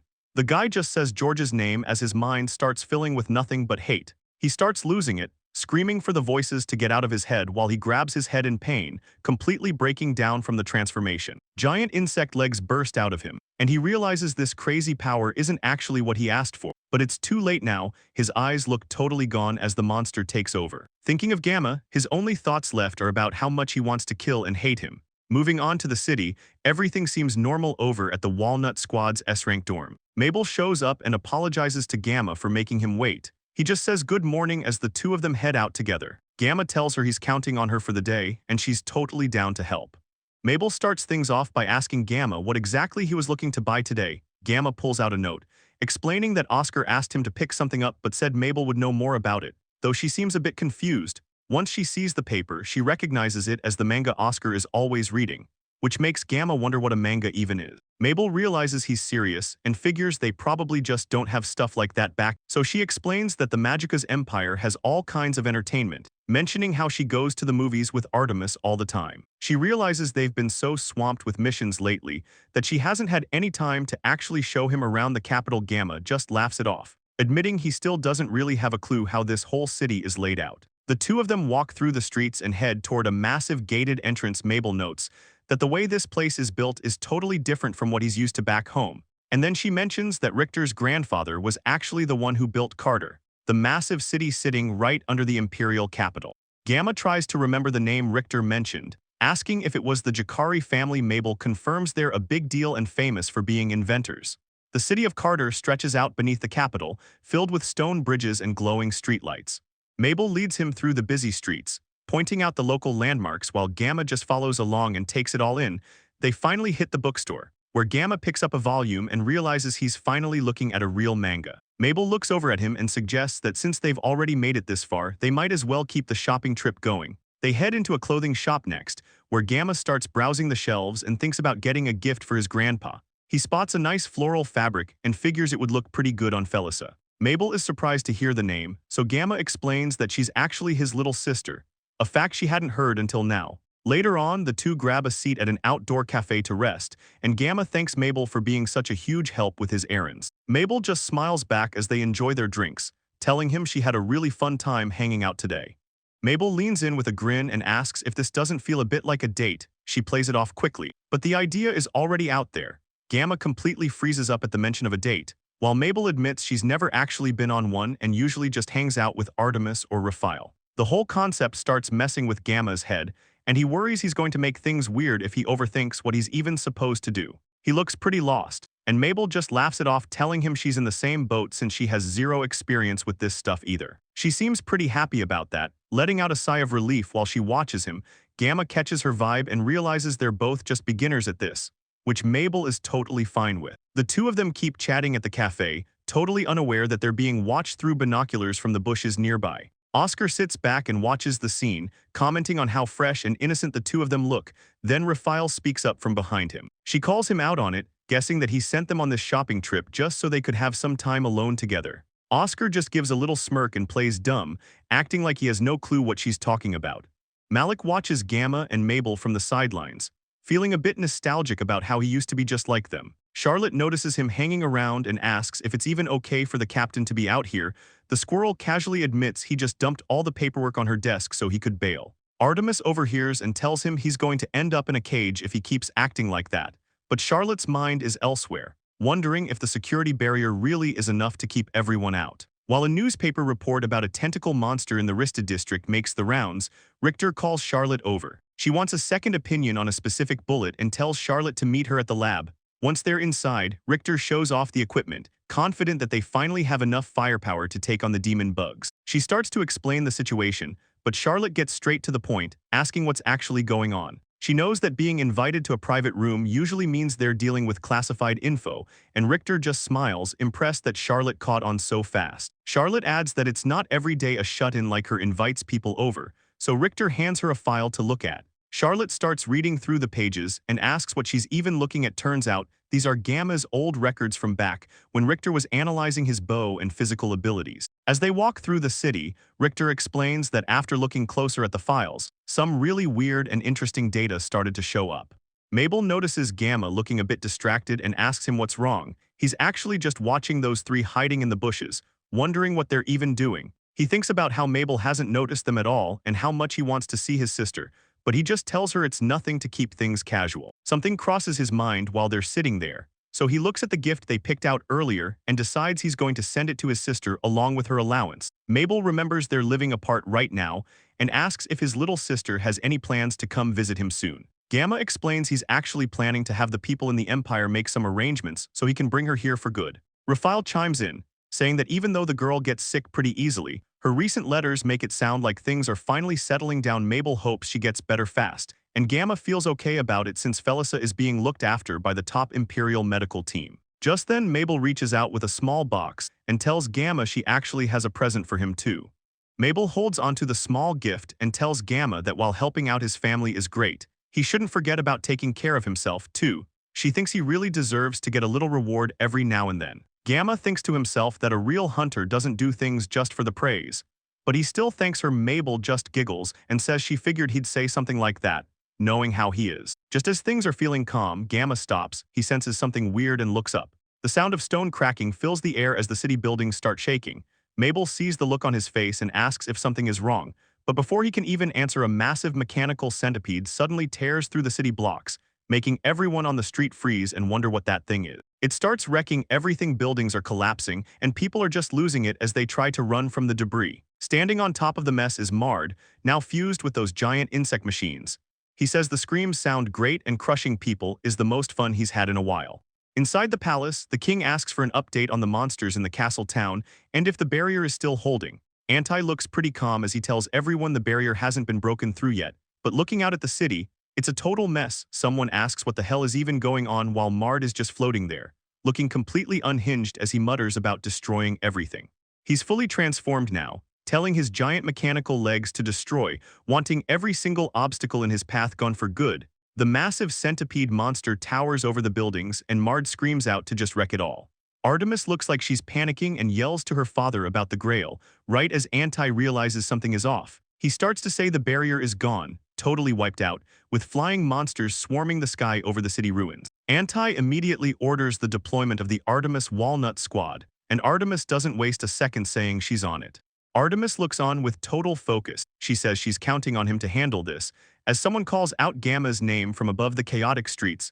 People are running everywhere through the ruins while Gamma just stands there looking completely shocked. He can barely say Mard's name, he's just staring at the nightmare in front of him. Mard looks back with a single creepy eye showing through his mask. He casually says yo to Gamma like they're just old friends. He says he can't believe it's actually Gamma standing there, and admits he never thought Gamma would end up as an S-rank for Majuka. Gamma still can't wrap his head around it and asks if it's really him.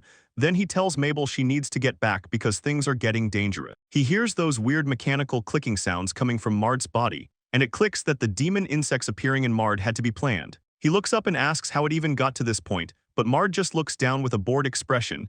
He asks who even cares about stuff like that anymore, and Gamma isn't having it. He snaps back and tells him that of course it matters, he won't let it go. The giant monster is still towering over the buildings, so Gamma yells at him to stop attacking the city right this second.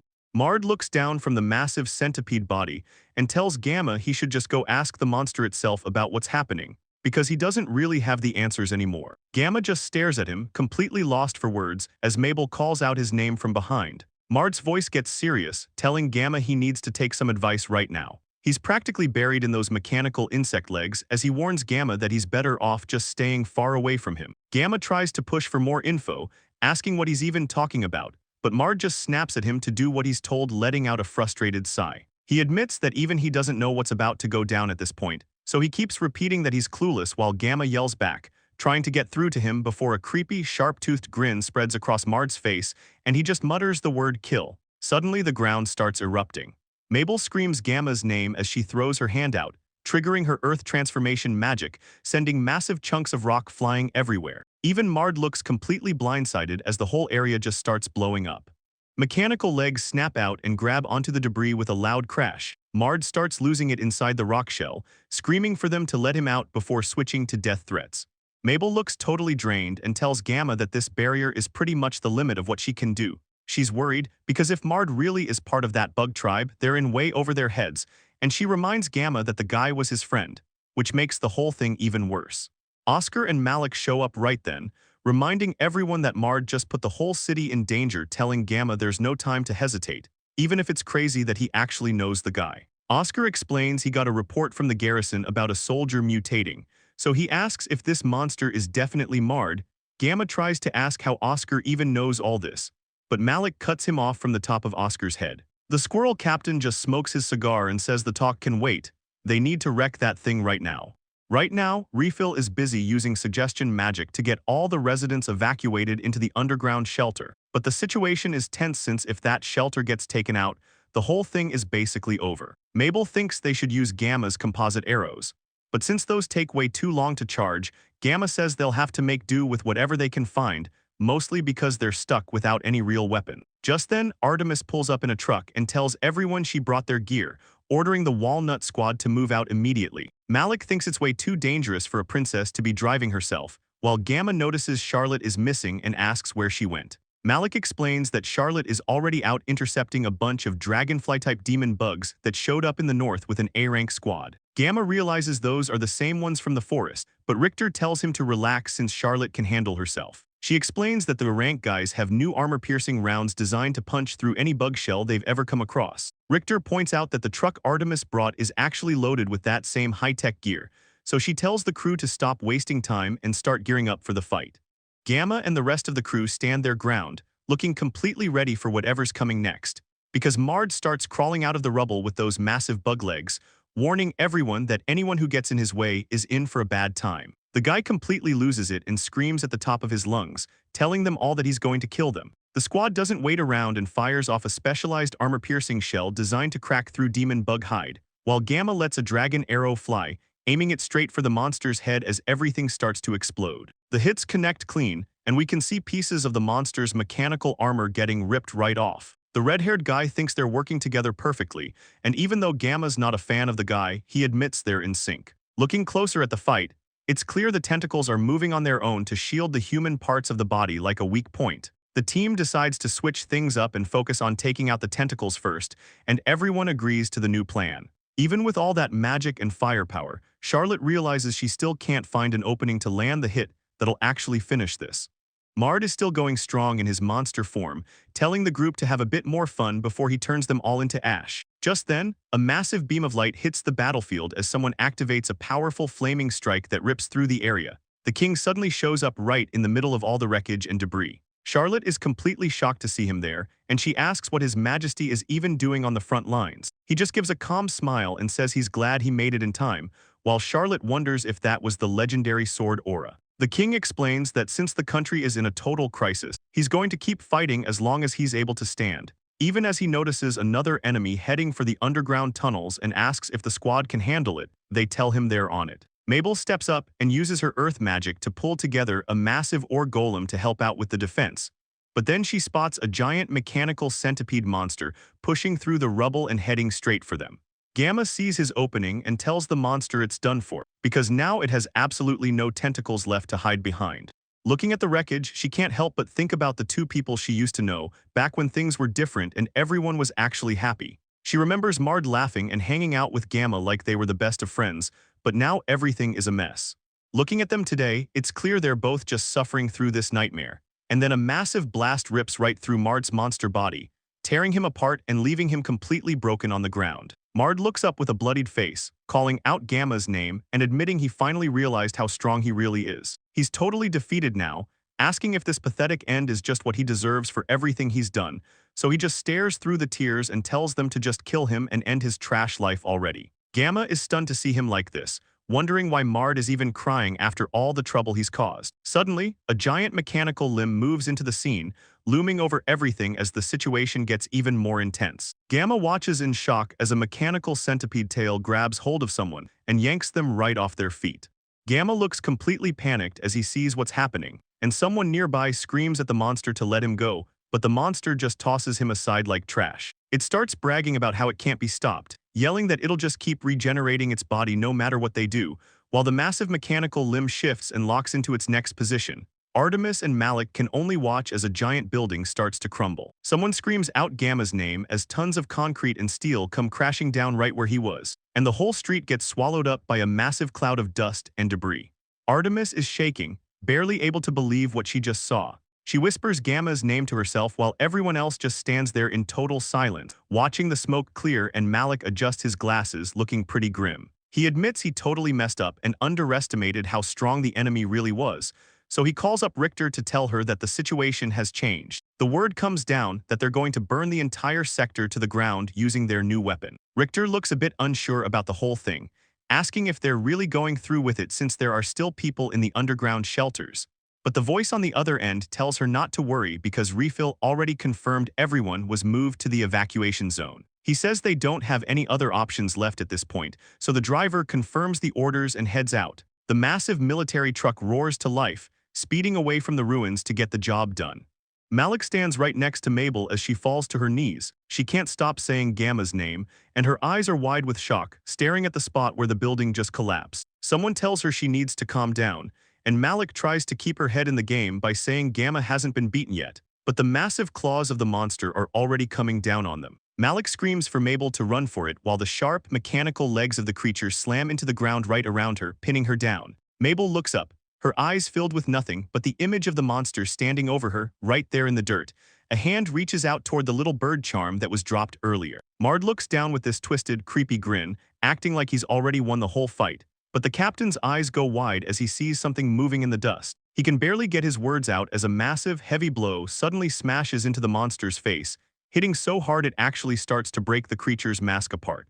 The impact is massive mechanical parts, and debris fly everywhere as the monster takes a heavy hit. Mabel stands there watching the whole thing go down while the smoke starts to clear. Someone asks what on earth just happened, and then Gamma finally shows up. Standing in the middle of the wreckage, Mabel screams out his name. Gamma just looks down at his hand, appearing a little out of it, like he can't believe what he just did. Mabel keeps yelling for him as she runs over, and Malik joins in, shouting about how glad he is that Gamma is actually safe after that. Malik keeps talking, telling Gamma he really scared them because they seriously thought he was a goner for a second there. But then Malik gets curious. He asks what that crazy power was all about, especially since it didn't look like Gamma was even using his bow. Gamma admits he's just as confused as they are. He says he heard Mabel scream and his body just kind of moved on its own. That's when Oscar speaks up, suggesting it might be the exact same power the Emperor has. Gamma can barely believe it, asking if it's really the same. Oscar confirms it, calling the technique sword chi. Gamma stares off, wondering if he really just tapped into that kind of legendary power. Malik looks pretty serious as he watches Gamma from behind. He speaks up to Oscar, ready to give his take on where Gamma's power is at now. Mard's giant insect body is a smoking mess after the last explosion. Malik can't believe Gamma survived that and asks if he can go again, but Gamma admits that last hit was basically a fluke. He tells them it's going to be pretty much impossible to do that a second time. As the monster's shadow looms over the city buildings, the group realizes they need a new plan, and Gamma thinks he knows how to stop Mard for good. He explains that unlike regular monsters, Mard still has a human mind buried in there, which means magic that affects the brain might actually work. That's why he decides to prep a special composite arrow. He's going to load it up with Refill's suggestion magic to try a different approach. He figures if they can just talk to the human side of Mard and get him to stop, his insane healing won't even be an issue anymore. Malik isn't so sure about the plan though. He reminds Gamma that he's actually failed every single time he's tried to make an arrow with Refill. Gamma goes quiet for a second. Meanwhile, his sister is watching from a distance and softly calls out for her brother. Suddenly, one of the girls steps up with a massive anti-insect grenade launcher. She says she can just blow the monster and the whole city away. She looks completely serious as she locks onto the target. She reminds them that she never misses her mark, and she's ready to end this now. Artemis looks Gamma in the eye and asks why he decided to go with a suggestion magic arrow. She seems curious about his choice, asking if he's doing this for a friend even though his old party treated him like garbage and kicked him out. The group stands together in the middle of the wrecked city. As the wind blows through the rubble, Gamma looks down and admits he isn't some saint. He says he definitely hasn't forgotten the stupid reason they tossed him aside, and he definitely hasn't forgiven them enough to just want to help Mard out of the kindness of his heart. But he explains that he just isn't the type of guy who's cruel enough to actually want to kill the man. Artemis can't help but smile at his answer, telling him that's a really honest way for him to put it. She gives in and tells him he's got one shot, but warns him that if he misses, she's taking over and pulling the trigger herself. Gamma doesn't hesitate for a second and gives a sharp, "Yes, sir," as he accepts the high-stakes deal. Suddenly, Richter steps forward and points a finger up, casually mentioning that it looks like it's finally her turn to help out.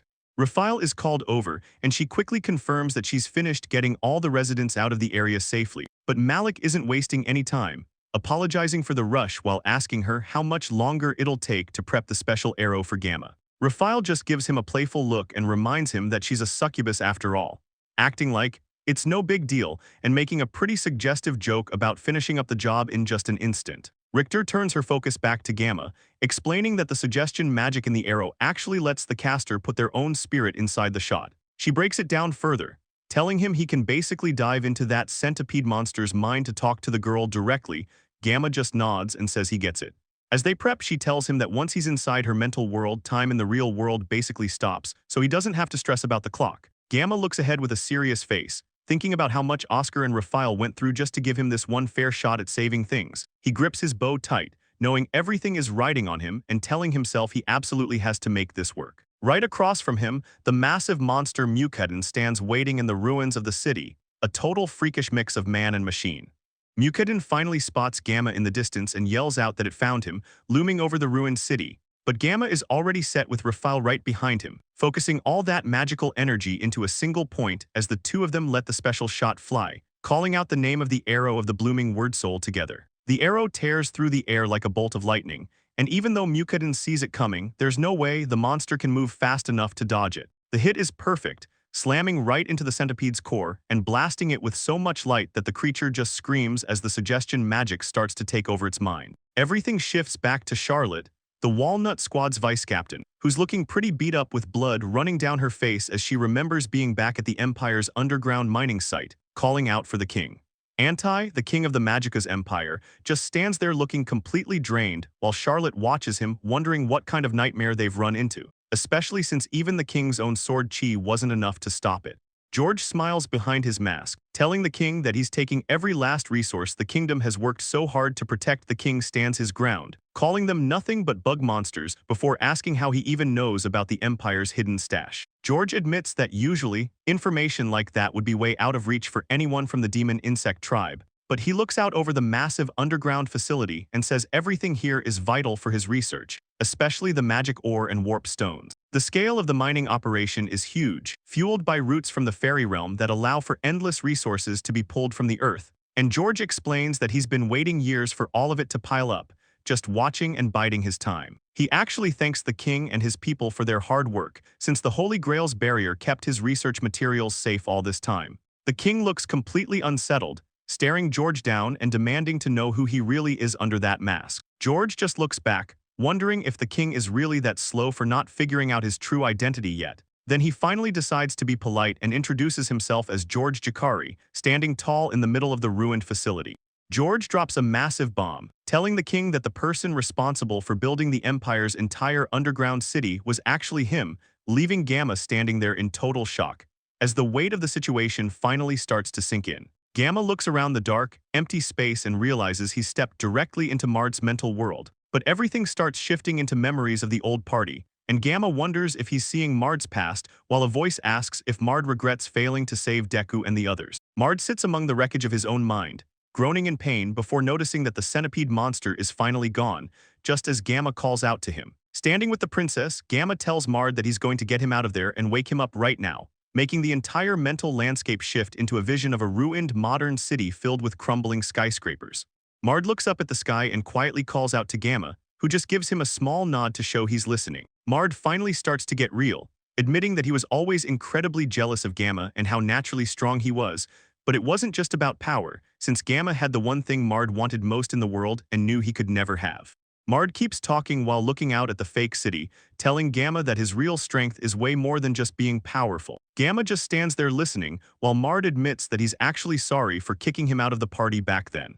It's a heavy moment, and Gamma can't even believe what he's hearing. He just stares at Mard in total silence for a second. The mood breaks immediately when Gamma asks if Mard actually knows how to apologize, which makes Mard lose it. Mard yells that he's trying to be serious for once, but Gamma just says he's genuinely impressed by the change, even as Hestia giggles at the two of them and Malik wonders if he's watching a couple of toddlers fight. Gamma finally reaches out his hand and tells Mard it's time to get out of there, and Mard quietly agrees. Gamma grabs him and pulls him up. Right then, the entire mental world starts shattering like glass, and Gamma's face shows the strain of the jump, covered in blood as they head back to reality. Gamma grips Mard's hand tight to pull him out, saying his name as they finally start to move, but as they cross back into the real world, Gamma's eyes go wide. He can't even process what he's seeing, asking himself what's happening since a massive mechanical monster is standing right over them, its giant metal claws tearing through the surroundings while Gamma stands his ground in the ruin. George Jakari looks down from the machine, casually saying it looks like Gamma's life is about to end right here. He keeps taunting him, asking Mr. Hunter if he's so shocked by the sight of the monster that he's actually lost his voice. Gamma just stands there as George starts talking about the experiment, wondering how long a demon insect can really survive while trying to act like a person. And then he drops the news that Mard was actually the one who cooperated to make this whole experiment happen. George looks completely satisfied, bragging about how he can use Mard's cells to create all kinds of new life forms and that his research is never going to stop. But Gamma has heard enough. He looks down at his blood-stained hands and tells the guy to just shut up, staring him down with blood on his face. He makes it clear he isn't going to let George have his way anymore. Gamma stares straight ahead with blood on his face, telling George that he's the one who won't forgive him, while the giant mechanical nightmare stands over the ruins, ready to crush everything in its path. Oscar and Malik show up on the battlefield, looking out at the chaos while Malik stays ready for orders, But Oscar sees the massive enemy and realizes it's the demon insect tribe. Wondering where it could have come from as someone nearby asks what that thing even is. One of the fighters realizes the enemy used ancient teleportation magic to get here so quickly. And high above them, George looks down with a smug grin, making his presence known as a member of the demon insect tribe. Gamma doesn't flinch, standing his ground and telling the monster that he isn't going to let it have its way anymore. He looks closely and catches on to the trick, figuring out that the body in front of him is just a fake made of swarming insects. So he decides the real target is that big black machine and knows that's where the strike needs to land. George seems surprised by this, telling Gamma that his destiny is too clouded for him to see clearly. George looks down from the massive machine and asks Gamma if he's actually a crossbreed between a human and another race, which would explain why things are playing out this way. Gamma repeats the word destiny to himself, trying to make sense of what he's hearing while George keeps talking, explaining that destiny is just a role that humans have to deal with. He mentions that Gamma's friend had a really unique destiny of his own, all while the two of them stand in the middle of the wreckage. George points out that his appraisal eye only works on human blood, so the fact that it's triggering means Gamma is definitely fused with something else, and Gamma can't really believe it, asking for confirmation if he's actually mixed with another race. Artemis holds her head in pain as she tries to process a sudden rush of memories. Raphael looks out at the battlefield and wonders where that monster even came from or what's happening. But then, she gets a good look at the giant black machine and realizes that it actually looks pretty familiar to her. She wonders what that feeling was and quietly says Mabel's name, looking completely shocked by whatever she just realized. Mabel stands looking out over the destroyed city while Raphael watches her, sensing that something is definitely wrong with the vibe in the air. Mabel realizes this feeling is actually familiar, like she's been in this exact spot before. She starts to panic, asking herself if that's really it, as a terrifying memory of a giant claw grabbing her flashes back. In the memory, she's buried under a mountain of heavy rubble and reaching out for help while everything around her falls apart. Mabel loses it and starts screaming for it to stop, gripping her head, until she can't take it anymore. She drops her staff and screams for everything to just end right now. Raphael catches her just in time as she collapses, holding her close to make sure she's okay. Mabel's eyes flutter shut while Raphael desperately calls out her name, trying to get her to wake up. Raphael jumps on the radio and tells the captain she's pulling Mabel out of there because seeing those insect monsters brought back some seriously bad memories. Malik hears her and says he's counting on her to get the kid to safety. Gamma's sister calls out to him, but he's already focused on leaving. He says they need to retreat because they don't have the right gear to fight these bugs yet, and Mard notices that the insect monsters aren't actually trying to trash the city. Gamma agrees with him, but Mard can't help being a jerk and asks why Gamma doesn't just listen to his senior's advice, leading Gamma to stare down at the ground with pure hatred. He says he's going to kill them, and he's going to do it with his own two hands while the girl next to him just looks on in total shock. She can't believe the intensity coming off him right now as George watches from the side, commenting on how Gamma is a seriously persistent guy. He doesn't seem impressed and asks Gamma what he actually thinks he can accomplish in a mess like this. He looks down at him from a distance, then says he's not interested in things that are just strong. He mentions his time is running out and starts to walk away because he's done with the conversation. But just as he turns his back, a massive explosion of energy rips through the air. George's eyes go wide in shock. Something moves way faster than he expected, catching him completely off guard as the ground shatters from a massive impact. Gamma isn't letting him leave that easily. He's bringing the fight directly to him. Gamma moves with insane speed, tearing through the area and leaving a trail of wreckage behind. Everyone watching is stunned, realizing that the power they saw from him earlier definitely wasn't a fluke. Malik points him out while the girl nearby can't even find words, and looking at the mess, they notice his machine is totally trashed, though they figure that's just how Gamma handles things. Someone mentions being worried about the dark stuff he was saying before, but seeing him in action now is different, especially after witnessing something so brutal happen right in front of them. The weight of the situation is heavy, but Gamma's focus shifts, his eyes lock in as something deep inside him starts to change. He looks at his own hand, wondering what's going on as this massive, unbelievable power starts flooding through his entire body. It's almost too much to process, and he starts to wonder if this crazy energy is actually what people call sword chi. But then the world around him suddenly shifts into a dark, shadowy version of the ruins he was standing in. Gamma demands to know what just happened. A voice answers back, telling him he's now inside a domain that's completely cut off from the real world. Gamma freezes up. He can't move a muscle as George tells him he's taken the liberty of sealing his movements, so they can finally have a private talk in this weird space. George looks around the ruins, thinking it's the perfect spot since everything is starting to click for him now. He says it explains why Gamma is strong enough to wreck heavy armor with his bare hands, and points at him while saying he's showing off something way more interesting than George expected. George realizes Gamma isn't just some guy with brute strength, while Gamma just stands there confused, asking what he's even talking about, but George just starts losing it. He starts laughing like a psycho, calling Gamma a masterpiece and saying he can't believe his own work was living out here. He leans in, asking Gamma if he's from the demon border. Gamma's eyes go wide as he asks how George could even know that, making George chuckle to himself since it's exactly what he suspected all along. He looks over at Gamma and explains that he threw away a ton of failed test subjects a long time ago, never thinking he'd run into one out here. Before he reaches out and delivers the final blow, telling Gamma that he's the one who actually made him. George welcomes Gamma back and just drops the biggest bomb possible. He looks Gamma right in the eye and tells him that he's actually his father, leaving Gamma standing there in total shock. George keeps going, telling him that his power is obviously way beyond anything normal and asks if Gamma has finally figured that out by now. He starts rambling about how he might have been the one who actually created Gamma, asking himself if he really is the boy's maker. Gamma looks down at his own clawed, armored hand, staring at the sharp points and metal as he thinks about how weird it really is. And suddenly everything starts to click. He realizes his own hands and the demon's tech are exactly the same thing.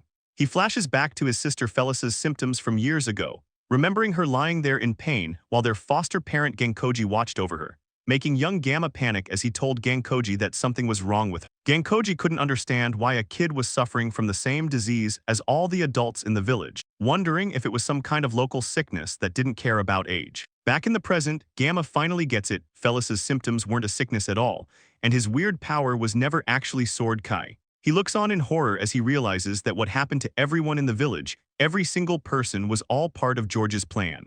Gamma stands there frozen as the truth finally hits him. He realizes he was actually created by George and is part of the demon insect tribe, which George confirms with a creepy smile. He tells Gamma not to call him this guy because he's his father, formally introducing himself as George Jakari before dropping the act and calling Gamma a test subject. Gamma repeats the words in shock, picturing Mabel and his sister caught up in George's twisted experiments, and the rage just takes over. He realizes George is the reason everyone's lives were ruined and charges straight at him. But even as he swings and yells that George is the one person he'll never forgive, it doesn't matter because George catches the punch with one hand like it's nothing. He tells Gamma that trying to fight back is useless, and with a quick move, the two of them end up separated again. George just stands there totally calm while he tells Gamma that his demon insect powers won't even work here. He looks over his shoulder and explains that this place is special. If he believes Gamma's power doesn't exist, then that's exactly what happens in reality, leaving Gamma listening in horror as George explains how his machine uses his thoughts to control the whole space however he wants. George shows off his face through his mask and names his magic machine the Echo Chamber, explaining that this is its true power and he can control the space with just his thoughts, creating a dark area that cancels out everything else, making Gamma realize he's stuck in a spot that totally favors George. He figures the only way to break the trap is to wreck the machine on the outside, but he knows the space is cut off from reality and time has probably stopped out there, meaning he can't count on Oscar or any of his friends to help him since he's completely blocked from using his bow or any of his abilities, leaving George to gloat that with his demon insect powers sealed. Gamma is nothing more than a lab animal, and he wants to study every single cell in Gamma's body. He looks totally creepy as he promises to take Gamma apart piece by piece. Then he starts swinging his weapons and smashing the ground, but Gamma manages to leap through the rubble and dodge the attack. George watches him move and admits his speed is exactly what he'd expect from a top-tier hunter. George starts talking trash, telling Gamma that taking down Yusrika's machines didn't really mean anything, which just makes Gamma realize he can't just sit back. He knows that even if George is just a fake body made of bugs, staying on defense is a death sentence. So he starts moving so fast he leaves afterimages all over the ruins, trying to find an opening while deciding the only move is to wipe out every single insect George is using. He needs to shut down any way the guy can hit him, but since he has no clue how to actually stop George's mind or consciousness, he doubles down on the plan to just wreck the physical bugs that make up the guy's body. Suddenly, a massive mechanical leg crashes down from the sky, smashing the ground and sending rocks flying everywhere. George stands back and admits he's not really a frontline fighter like the others, but he uses ancient magic to teleport his tech in, and he claims that with this gear, he can put out more power than any of the insectoids Gamma has ever seen.